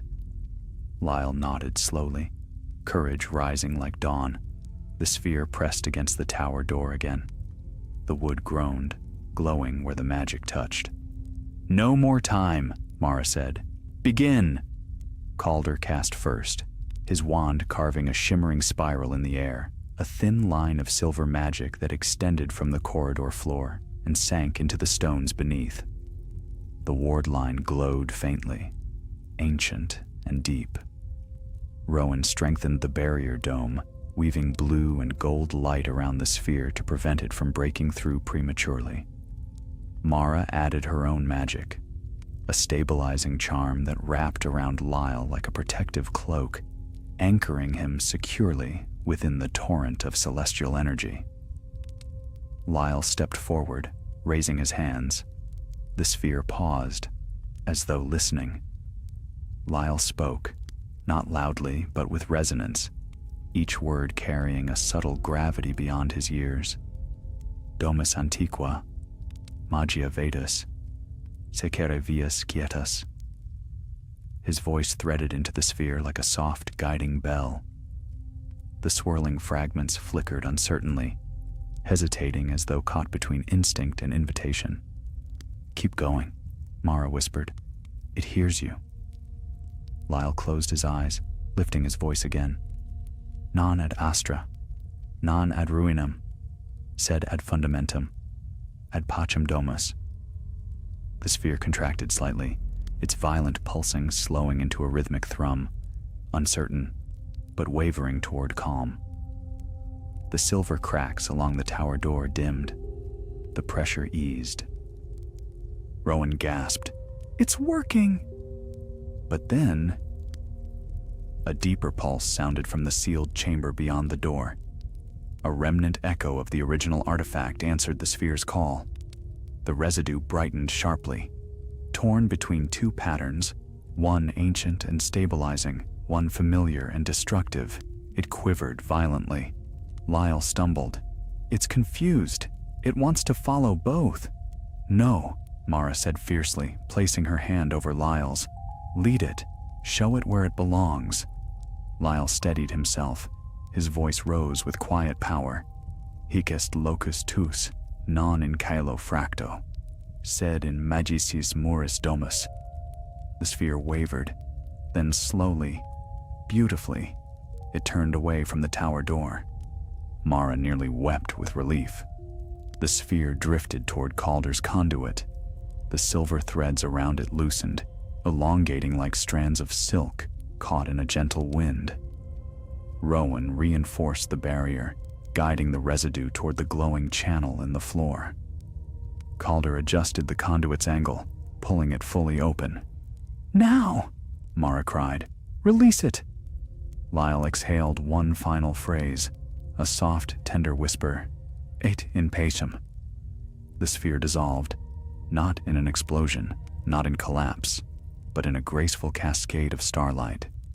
The fragments fell like silver rain, streaming into Calder's conduit and sinking into the ancient magic beneath the corridor floor. The ward line accepted the flood of light with a deep, resonant hum. Then, silence. True silence. Rowan lowered his wand, his breath shaking. "Is it over?" Calder stared at the conduit as its glow faded. "Yes, the wards accepted the residue. It's safely dispersed." Lyle swayed, and Mara caught him gently. His eyes were normal once again. No starlight shimmer, only exhaustion. "You did it," she whispered. "You saved us." He shook his head weakly. "We all did."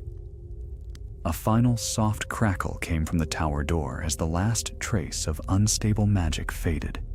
The silver lines disappeared.